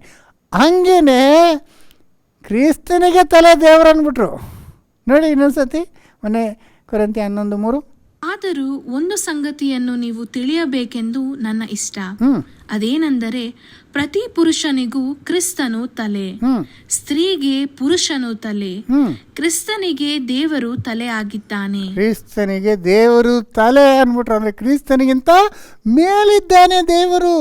ಅವರಿಬ್ಬರು ಒಂದೇ ಮಟ್ಟಕ್ಕೆ ಹಾಕಿ ಕೋಯಿಟರ್ನಲ್ ಅಂತಾರೆ ಈ ತ್ರೈಕ ದೇವರ ಸಿದ್ಧಾಂತದಲ್ಲಿ. ಬೈಬಲ್ನಲ್ಲಿ ಹಂಗಿಲ್ಲ. ಸ್ತ್ರೀ ಪುರುಷರು ಒಂದಾಗಿದ್ದರು, ಪುರುಷನು ತಲೆಯಾಗಿದ್ದಾನೆ.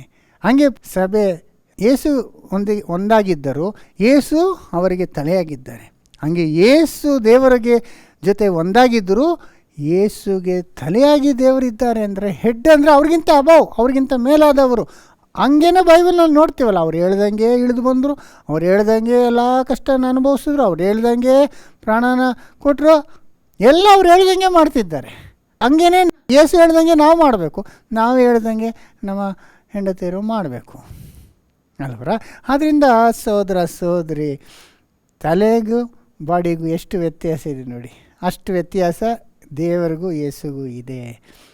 ಯೇಸುಗೂ ನಮಗೂ ಎಷ್ಟು ವ್ಯತ್ಯಾಸ ಇದೆ ಅಲ್ವಾ? ಯೇಸು ನಮ್ಮ ರಕ್ಷಕ, ಆತನ ನಾವು ಆರಾಧನೆ ಮಾಡ್ತೀವಿ, ಯೇಸು ಹೇಳ್ದಂಗೆ ನಾವು ನಡ್ಕೊಳ್ತೀವಿ, ಯೇಸುವಿಂದನೇ ನಾವು ಬಂದಿದ್ದು ಅಲ್ವಾ?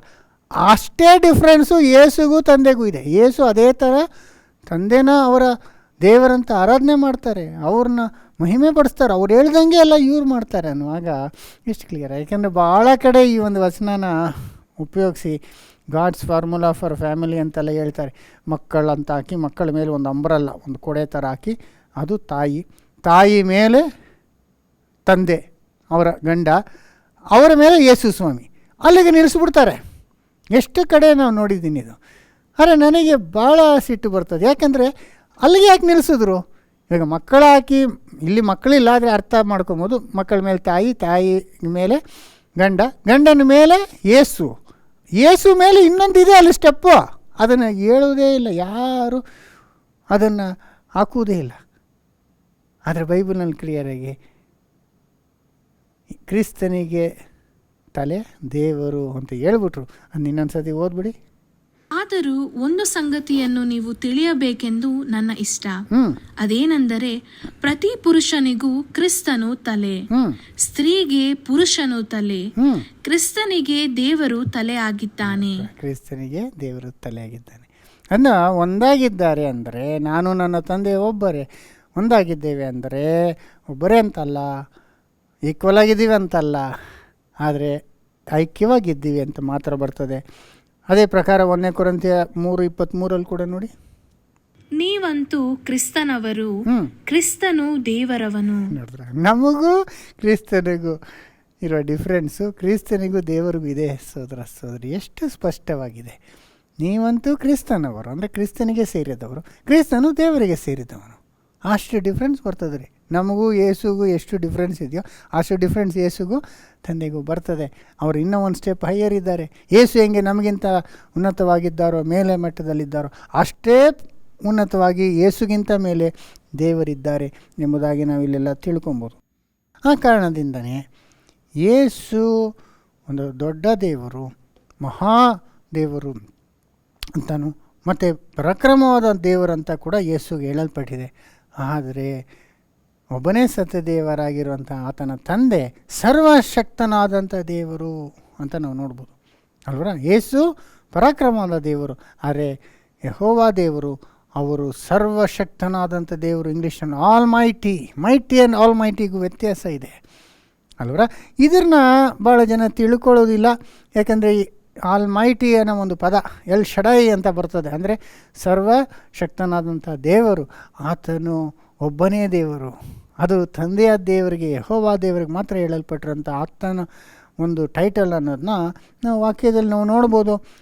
ವಿಮೋಚನಾ ಕಾಂಡ 6ನೇ ಅಧ್ಯಾಯ 3ನೇ ವಚನ ಓದಿ.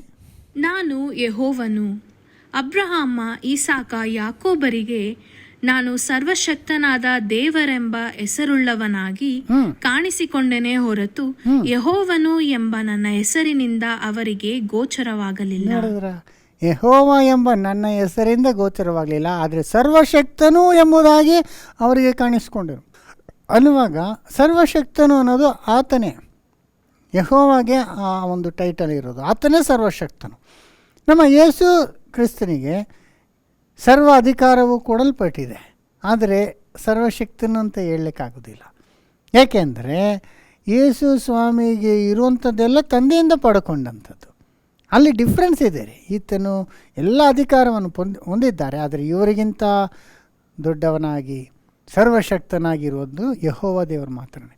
ಈ ಒಂದು ಕನ್ಫ್ಯೂಷನು ಭಾಳ ಜನಲ್ಲಿ ಬರ್ತದೆ. ಸರ್ವಶಕ್ತನ ಯೇಸುನು ಕೂಡ ಸರ್ವಶಕ್ತನಾದ ದೇವರು ಅಂತ ಹೇಳಲ್ಪಟ್ಟಂಗೆ ಕೆಲವು ವಚನಗಳನ್ನ ತಗೊಳ್ತಾರೆ, ಆದರೆ ಆ್ಯಕ್ಚುಲಿ ಅಲ್ಲಿ ಆ ರೀತಿ ಇಲ್ಲ. ಇದಕ್ಕೆ ಬೆಸ್ಟ್ ಎಕ್ಸಾಂಪಲ್ ಬಂದು ಪ್ರಕಟಣೆ 1ನೇ ಅಧ್ಯಾಯ 8-9 ವಚನಗಳು. ಪ್ರಕಟಣೆ 1ನೇ ಅಧ್ಯಾಯ 8ನೇ ವಚನ ಓದಿ.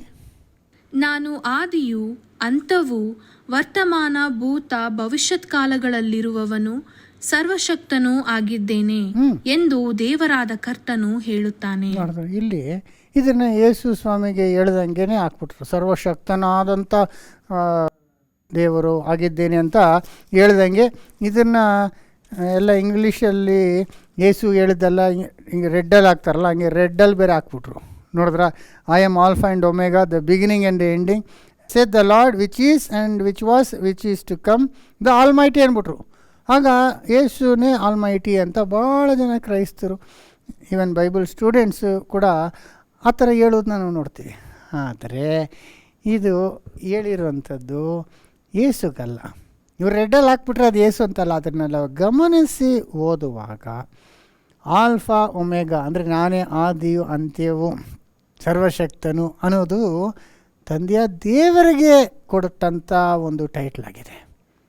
ಯಾಕೆಂದರೆ ನಾವು ಅಲ್ಲೇ ನೋಡಿ ಸ್ವಲ್ಪ ಮೇಲೆ ನಾವು ಓದುವಾಗ ಅಲ್ಲಿ ದೇವರ ಬಗ್ಗೆ ಹೇಳ್ತಾ ಬಂದು ಅವ್ರ ಬಗ್ಗೆನೇ ಈ ಒಂದು ಮಾತುಗಳು ಹೇಳಿದ್ದಾರೆ. ಏನಂದರೆ ನಾನೇ ವರ್ತಮಾನ ಭೂತ ಭವಿಷ್ಯತ್ ಕಾಲಗಳಲ್ಲಿ ಇರುವಂಥವನು ಅಂತ ಹೇಳಿದ್ಯಲ್ಲ, ಅದು ಯಾರಿಗೆ ಹೇಳಿದ್ದೆ ನೋಡಿ, ಮೇಲೆ ನೋಡಿ, ಅದೇ 4ನೇ ವಚನ. ಆಸ್ಯ ಸೀಮೆಯಲ್ಲಿರುವ 7 ಸಭೆಗಳಿಗೆ ಯೋಹಾನನು ಬರೆಯುವುದೇನೆಂದರೆ, ವರ್ತಮಾನ ಭೂತ ಭವಿಷ್ಯತ್ ಕಾಲಗಳಲ್ಲಿರುವಾತನಿಂದ ಮತ್ತು ಆತನ ಸಿಂಹಾಸನದ ಮುಂದಿರುವ 7 ಆತ್ಮಗಳಿಂದ. ನೋಡಿ, ಆಗ ಅದು ಸಿಂಹಾಸನದ ಮೇಲಿರೋ ಆತನು, ಆತನಿಂದ ಮತ್ತು ಆತನ ಮುಂದೆ ಇರುವಂಥ 4 ಜೀವಿಗಳು, ಆಮೇಲೆ ಯೇಸು ಸ್ವಾಮಿ ಬಗ್ಗೆ ಹೇಳ್ತಾರೆ. ಆದರೆ ಅದು ಹೇಳೋದು ಸಿಂಹಾಸನ ಮೇಲೆ ಆಸೀನರಾಗಿ ಇರುವ ಅವರಿಗೆ ಹೇಳುವಂಥದ್ದು. ಯೇಸುನ ಆಮೇಲೆ ಅಂತ ಹೇಳ್ತಾರೆ, ಮತ್ತು ಅಂತ ನೋಡಿ ಏನನ್ಸತಿ. ಆಸ್ಯ ಸೀಮೆಯಲ್ಲಿರುವ 7 ಸಭೆಗಳಿಗೆ ಯೋಹಾನನು ಬರೆಯುವುದೇನೆಂದರೆ, ವರ್ತಮಾನ ಭೂತ ಭವಿಷ್ಯತ್ ಕಾಲಗಳಲ್ಲಿರುವಾತನಿಂದ. ನೋಡಿದ್ರ, ಅದು ಯಾರು? ದೇವರು, ಅವರಿಂದ. ಆಮೇಲೆ ಮತ್ತು ಆತನ ಸಿಂಹಾಸನದ ಮುಂದಿರುವ 7 ಆತ್ಮಗಳಿಂದ. ನೋಡಿ, ಸಿಂಹಾಸನಗಳ ಮುಂದೆ ಇರುವಂಥ 7 ಆತ್ಮಗಳಿಂದ ಅಂತ ಅದನ್ನು ಹೇಳಿ ಆಮೇಲೆ ಸಪ್ರೇಟಾಗಿ ಯೇಸು ಅಂತಾರೆ. ಮತ್ತು ನಂಬತಕ್ಕ ಸಾಕ್ಷಿಯು ಸತ್ತವರೊಳಗಿಂದ ಮೊದಲು ಎದ್ದು ಬಂದವನು ಭೂರಾಜರ ಒಡೆಯನೂ ಆಗಿರುವ ಯೇಸು ಕ್ರಿಸ್ತನಿಂದ ನಿಮಗೆ ಕೃಪೆಯೂ ಶಾಂತಿಯೂ ಆಗಲಿ. ಯೇಸು ಕ್ರಿಸ್ತನಿಂದ ಅಂತ ಹೇಳ್ತಾರೆ. ಸೊ ಇದನ್ನು ಹೇಳುವಾಗ ಈಗ ವರ್ತಮಾನ ಭೂತ ಭವಿಷ್ಯತ್ ಕಾಲದಲ್ಲಿದ್ದವನು ದೇವರಿಗೆ ಅದು ಹೇಳಲ್ಪಟ್ಟಿರೋದು. ಆದ್ದರಿಂದ ಈ ವಚನ ಕೂಡ 8ನೇ ವಚನ ಅದು ದೇವರಿಗೆ ದೇವರು ಹೇಳುವಂಥ ಪದ. ಅದು ಈ ಕನ್ನಡದಲ್ಲಿ ಕರೆಕ್ಟಾಗಿ ಬರ್ತದೆ ನೋಡಿ. ಕನ್ನಡದಲ್ಲಿ ನಾನು ಆದಿಯೂ ಅಂತವೂ ವರ್ತಮಾನ ಭೂತ ಭವಿಷ್ಯತ್ ಕಾಲಗಳಲ್ಲಿರುವವನು ಸರ್ವಶಕ್ತನೂ ಆಗಿದ್ದೇನೆ ಎಂದು ದೇವರಾದ ಕರ್ತನು ಹೇಳುತ್ತಾನೆ. ದೇವರಾದ ಕರ್ತನು ಅಂದರೆ ಯಾರದು? ದೇವರೇ ಅದು ಅಲ್ವಾ? ಹಳೆ ಒಡಂಬಡಿಕೆಯಲ್ಲಿ ದೇವರಾದ ಯೆಹೋವನು ಅಂತ ಬರ್ತದೆ ಅಲ್ವಾ? ಯೆಹೋವನ ದೇವರಾದ ಯೆಹೋವನ ಅಂತ. ಇಲ್ಲಿ ದೇವರಾದ ಕರ್ತನು ಅಂತ ಬಂತು. ಇದು ಯೆಹೋವನಿಗೆ ಹೇಳಲ್ಪಟ್ಟಂಥ ಒಂದು ವಾಕ್ಯವಾಗಿದೆ. ಇದು ನಮಗೆ ಹೆಂಗೆ ಗೊತ್ತಾಗತ್ತೆ ಅಂದರೆ, ಆಲ್ಫಾ ಆ್ಯಂಡ್ ಒಮೇಗಾ ಅಂತ ಬಂತಲ್ಲ ಇಲ್ಲಿ ಇಂಗ್ಲೀಷಲ್ಲಿ, ನಾನೇ ಆದಿಯು ಅಂತ್ಯವಾಗಿದ್ದೇನೆ ಅಂತ. ಇದು ದೇವರಿಗೆ ಸಲ್ಲತಕ್ಕ ಒಂದು ಟೈಟಲ್ ಆಗಿತ್ತು. ಹಳೇ ಒಡಂಬಡಿಕೆ ಕಾಲದಿಂದ ದೇವರು ತಿರುಗ ಹೇಳಿರೋದು ಆತನ ಬಗ್ಗೆ ಹೇಳ್ಕೊಂಡಿರೋದು. ಅದನ್ನು ಗ್ರೀಕ್ನಲ್ಲಿ ಆಲ್ಫಾ ಒಮೇಗಾ ಅಂತಾರೆ, ಕನ್ನಡದಲ್ಲಿ ಆದಿಯು ಅಂತ್ಯ ಅಂತ ಬರ್ತದೆ. ಅದನ್ನು ನೋಡಿ ಹಳೆ ಒಡಂಬಡಿಕೆಯಲ್ಲಿ ಎಷ್ಟು ಕ್ಲಿಯರಾಗಿ 44ನೇ ಅಧ್ಯಾಯ ಯೆಶಾಯ 6ನೇ ವಚನ, ಯೆಶಾಯ 44:6. ಇಸ್ರಾಯೇಲ್ಯರ ಅರಸನು ವಿಮೋಚಕನೂ ಆಗಿರುವ ಸೇನಾಧೀಶ್ವರನಾದ ಯೆಹೋವನು ಹೀಗೆನ್ನುತ್ತಾನೆ, ನಾನೇ ಆದಿ ಅಂತವೂ ನಾನೇ, ನಾನು ಹೊರತು ಯಾವ ದೇವರು ಇಲ್ಲ. ನೋಡಿದ್ರೆ, ನಾನೇ ಆದಿ ನಾನೇ ಅಂತ್ಯ, ನನ್ನ ಹೊರತು ಯಾವ ದೇವರೂ ಇಲ್ಲ. ಅಂದರೆ ನಂತರ ನಾನೇ ಫಸ್ಟು ನಾನೇ ಲಾಸ್ಟು ಹೇಳ್ತಾರಲ್ಲ, ನಾನೇ ಯೂನಿಕ್, ಒನ್ ಆ್ಯಂಡ್ ಓನ್ಲಿ, ನಂತರ ಇನ್ನೊಬ್ರು ಇಲ್ಲ ಅಂತ. ಹಂಗೆ ಯೆಹೋವ ಹೇಳಿರೋದು, ಸೇನಾಧೀಶ್ವರದಂತ ಯೆಹೋವ ಹೇಳಿರೋದು, ನಾನೇ ಆದಿಯು ನಾನೇ ಅಂತ್ಯವು, ನನ್ನ ಬಿಟ್ಟರೆ ಬೇರೆ ದೇವರು ಇಲ್ಲ ಅಂತ. ಅದು ಯೆಹೋವನ ಬಗ್ಗೆ ಹೇಳಿರೋಂಥ ಮಾತದು. ಅದನ್ನೇ ಪ್ರಕಟಣೆಯಲ್ಲಿ ಕೂಡ ಹೇಳ್ತಾ ಇರೋದು ಅಲ್ವರ. ಆಲ್ಫಾ ಒಮೇಗಾ ಅಂತ ಗ್ರೀಕಲ್ಲಿ ಹೇಳ್ತಿದ್ದಾರೆ ಅಷ್ಟೇ, ಆದಿಯು ಅಂತ್ಯವು ಅಂತ. ಆಮೇಲೆ ಅದೇ ಯೆಶಾಯ 48:12 ಓದಿ. ಯಾಕೋಬೇ, ನಾನು ಕರೆದ ಇಸ್ರಾಯೇಲೇ, ನನ್ನ ಕಡೆಗೆ ಕಿವಿಗೊಡು, ನಾನೇ ಪರಮಾತ್ಮನು, ನಾನೇ ಆದಿ ಅಂತವೂ ನಾನೇ. ನೋಡಿದ್ರ, ನಾನೇ ಪರಮಾತ್ಮ, ನಾನೇ ಆದಿ ನಾನೇ ಅಂತ ಅನ್ನೋದು ಯೆಹೋವನಿಗೆ ಹೇಳಲ್ಪಟ್ಟಂಥ ವಾಕ್ಯ.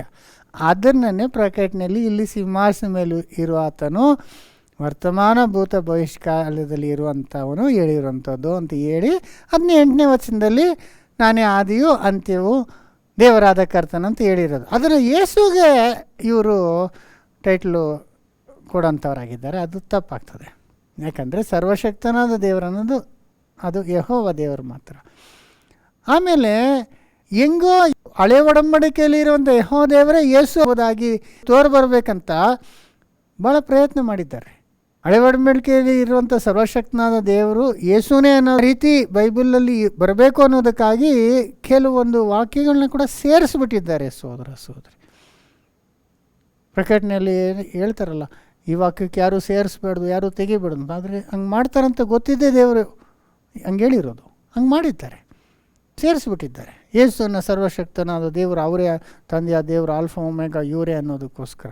ಅದನ್ನು ತಮಿಳ್ ಬೈಬಲ್ನಲ್ಲಿ ಮತ್ತು ಕಿಂಗ್ ಜೇಮ್ಸ್ ಬೈಬಲ್ನಲ್ಲಿ ಅಲ್ಲಿ ಇನ್ನೊಂದು ವಚನ ಸೇರಿಸಿದ್ದಾರೆ. ಅದು ಯಾವುದಂದ್ರೆ 11ನೇ ವಚನ. ಆದರೆ 11ನೇ ವಚನ ಕನ್ನಡದಲ್ಲಿ ಬಂದಿಲ್ಲ. ಕನ್ನಡ, ತೆಲುಗು, ಮಾಡ್ರನ್ ಇಂಗ್ಲೀಷ್ ವರ್ಷನ್ಗಳಲ್ಲಿ ಯಾವುದರಲ್ಲೂ ಇಲ್ಲ. ಆದರೆ ಇಂಗ್ಲೀಷಲ್ಲಿ ಕಿಂಗ್ ಜೇಮ್ಸಲ್ಲಿದೆ ಮತ್ತು ತಮಿಳ್ನಲ್ಲಿದೆ ರೀ. ಅದು ಯಾವುದಂದರೆ ನೋಡಿ, 11ನೇ ವಚನ ಓದ್ತೀನಿ. I was in the spirit on the Lord's day and heard behind me a great voice of a trumpet, 11ನೇ ವಚನ, saying, I am Alpha and Omega, the first and the last, and what thou seest write in a book. I am Alpha and Omega ಅಂತ ಇಲ್ಲಿ ಯೇಸು ಸ್ವಾಮಿ ಹೇಳ್ದಂಗೆ ರೆಡ್ಡಲ್ಲಿ ಹಾಕಿದ್ದಾರೆ. ನೋಡಿದ್ರೆ ಅದೇ ಥರ ತಮಿಳ್ನಲ್ಲಿ ಕೂಡ ಬರ್ತದೆ ರೀ, ನಾನೇ ಆಲ್ಫಾ ಒಮೇಗಾವಾ ಇರುಕ್ರೆ ಅಂತ ಬಂದ್ಬಿಡ್ತು ತಮಿಳ್ನಲ್ಲಿ 11ನೇ ವಚನ. ಆದರೆ ಕನ್ನಡದಲ್ಲಿ ಬಂದಿಲ್ಲ ನೋಡಿ. ಬೇಕಾದ್ರೆ 10ರಿಂದ ಓದ್ರಿ, 1ನೇ ಅಧ್ಯಾಯ 10ರಿಂದ. ನಾನು ಕರ್ತನ ದಿನದಲ್ಲಿ ದೇವರಾತ್ಮ ವಶನಾಗಿ ನನ್ನ ಹಿಂದುಗಡೆ ತುತೂರಿಯ ಶಬ್ದದಂತಿರುವ ಮಹಾಶಬ್ದವನ್ನು ಕೇಳಿದೆನು. ಅದು ನೀನು ನೋಡುವುದನ್ನು ಪುಸ್ತಕದಲ್ಲಿ ಬರೆದು ಎಫೆಸ, ಸ್ಮರ್ನ, ಪೆರ್ಗಮ, ತುವತೈರ, ಸಾರ್ದಿಸ್ ಇವ್ರಿಗೆಲ್ಲ ಬರೀ ಅಂತ ಹೇಳಿದ್ರು. ಅಲ್ಲಿ ನಾನೇ ಆದಿಯು ಅಂತ್ಯವು ಅಂತ ಬರಲಿಲ್ಲ ನೋಡಿ ಕನ್ನಡದಲ್ಲಿ. ನೋಡ್ದೆ ತಮಿಳ್ನಲ್ಲಿ ಬರ್ತದೆ. ಅದು ತಮಿಳ್ನಲ್ಲಿ ರಿವೈಸ್ಡ್ ತಮಿಳ್ನಲ್ಲಿ ಬರೋದಿಲ್ಲ. ಮತ್ತೆ ನನ್ನ ಹತ್ರ ಇದೆ ರೀ, ಇವಾಗ ಎಲ್ಲರೂ ಉಪಯೋಗಿಸಂದ್ರೆ ತಮಿಳ್ನಲ್ಲಿ. ಅಲ್ಲಿ ಆಲ್ಫಾ ಒಮೇಗಾ ಅಂತ ಹೇಳ್ದಂಗೆ 11ನೇ ವಚನದಲ್ಲಿ ಬರ್ತದೆ ಯೇಸು ಹೇಳ್ದಂಗೆ. ಆದರೆ ರಿವೈಸ್ ತಮಿಳ್ನಲ್ಲಿ ನೋಡ್ರಿ, ಅದು ತಿರುವಿಲು ಅಂತ ಒಂದು ಬರ್ತದೆ, ಅದರಲ್ಲಿ ಬರೋದಿಲ್ಲ. ಯಾಕೆ ಅಂದರೆ ಇದು ಒರಿಜಿನಲ್ನಲ್ಲಿ ಇಲ್ಲ. ಪುರಾತನ ಪ್ರಾಚೀನ ಪುಸ್ತಕಗಳಲ್ಲಿ ಈ ವಚನ ಇಲ್ಲ, ಸೇರಿಸ್ಬಿಟ್ರು. ಯಾಕೆ ಅಂದರೆ ಯೇಸುನೇ ಆ ಯೆಹೋವ ದೇವರು ಹೇಳಲ್ಪಟ್ಟಂಥ ಸರ್ವಶಕ್ತನಾದಂಥ ಆಲ್ಫಾ ಒಮೇಗಾ ಇವರೇ ಅನ್ನೋಂಥ ತೋರಿಸ್ಬೇಕಂತ ಹಂಗೆ ಮಾಡಿದ್ರು. ಅದೇ ಪ್ರಕಾರ ಇನ್ನೊಂದು ಕಡೆ ಕೂಡ ಸೇರಿಸಿದ್ದಾರೆ ಸೋದರ. ಅದೆಲ್ಲಂದರೆ 22:13 ಕೂಡ ಇದು ಯೇಸು ಸ್ವಾಮಿಗೆ ಹೇಳ್ದಂಗೆ ಸೇರಿಸಿದ್ದಾರೆ. 22:13 ಓದಿ. ನಾನೇ ಆದಿಯು ಅಂತವು, ಮೊದಲನೆಯವನು ಕಡೆಯವನು, ಪ್ರಾರಂಭವೂ ಸಮಾಪ್ತಿಯೂ ಆಗಿದ್ದೇನೆ. ನೋಡಿದ್ರ, ಇದು ಯೇಸುವಿನ ಮೇಲೆ ನಾನು ಬೇಗ ಬರುತ್ತೇನೆ ಅಂತ ಹೇಳೋದು ನೆಕ್ಸ್ಟ್ ಹೇಳಿರೋದು. ಆದರೆ ಇದು ಬಂದು ನಾವು ಪುರಾತನ ಪುಸ್ತಕದಲ್ಲಿ ಇಲ್ಲ ಅಂತ ಹೇಳಕ್ಕೆ ಬರೋದಿಲ್ಲ, ಇದೆ. ಆದರೆ ಅದಕ್ಕಿಂತ ಪುರಾತನ ಪುಸ್ತಕಗಳು ನಮ್ಮ ಹತ್ರ ಇಲ್ವಲ್ಲ. ಯಾಕಂದರೆ 4ನೇ ಶತಮಾನದಲ್ಲೇ ಇವೆಲ್ಲ ಬಂದಿದ್ದು. ಆವಾಗಲೇ ಭಾಳ ಸೇರಿಸ್ಬಿಟ್ಟಿದ್ದಾರೆ. ಅದು ಪ್ರಕಟಣೆ ಗ್ರಂಥದಲ್ಲಿ ನಾವು ನೋಡುವಾಗ ಎಲ್ಲ ವಚನಗಳು ಒಂದು ಆರ್ಡರ್ನಲ್ಲಿ ಬಂದಿಲ್ಲ. ಅದು ಎಲ್ಲ ಕಡೆಯಿಂದ ಬಂದಂಥದ್ದು ತೆಗೆದು ಒಂದು ಪುಸ್ತಕದಲ್ಲಿ ಸೇರಿಸಿ ಕೊಟ್ಟಂಗಿದೆ. ಎಲ್ಲ ಕ್ರಮವಾಗಿ ಎಲ್ಲ ಒಂದೇ ಥರ ಬರೋದಿಲ್ಲ. ಅನೇಕ ವಚನ ನೋಡಿ, ಸ್ಟಾರ್ಟಿಂಗ್ ಹೇಳ್ತಾರೆ, ಆಮೇಲೆ ತಿರ್ಗಿ ಅದನ್ನೇ ರಿಪೀಟ್ ಮಾಡ್ತಾರೆ, ತಿರ್ಗಾ ಮುಂದದನ್ನ ಹಿಂದೆ ಮುಂದೆ, ಈ ಥರ ಫುಲ್ಲು ಪ್ರಕಟಣೆಯಲ್ಲಿ ಭಾಳ ಇದೆ.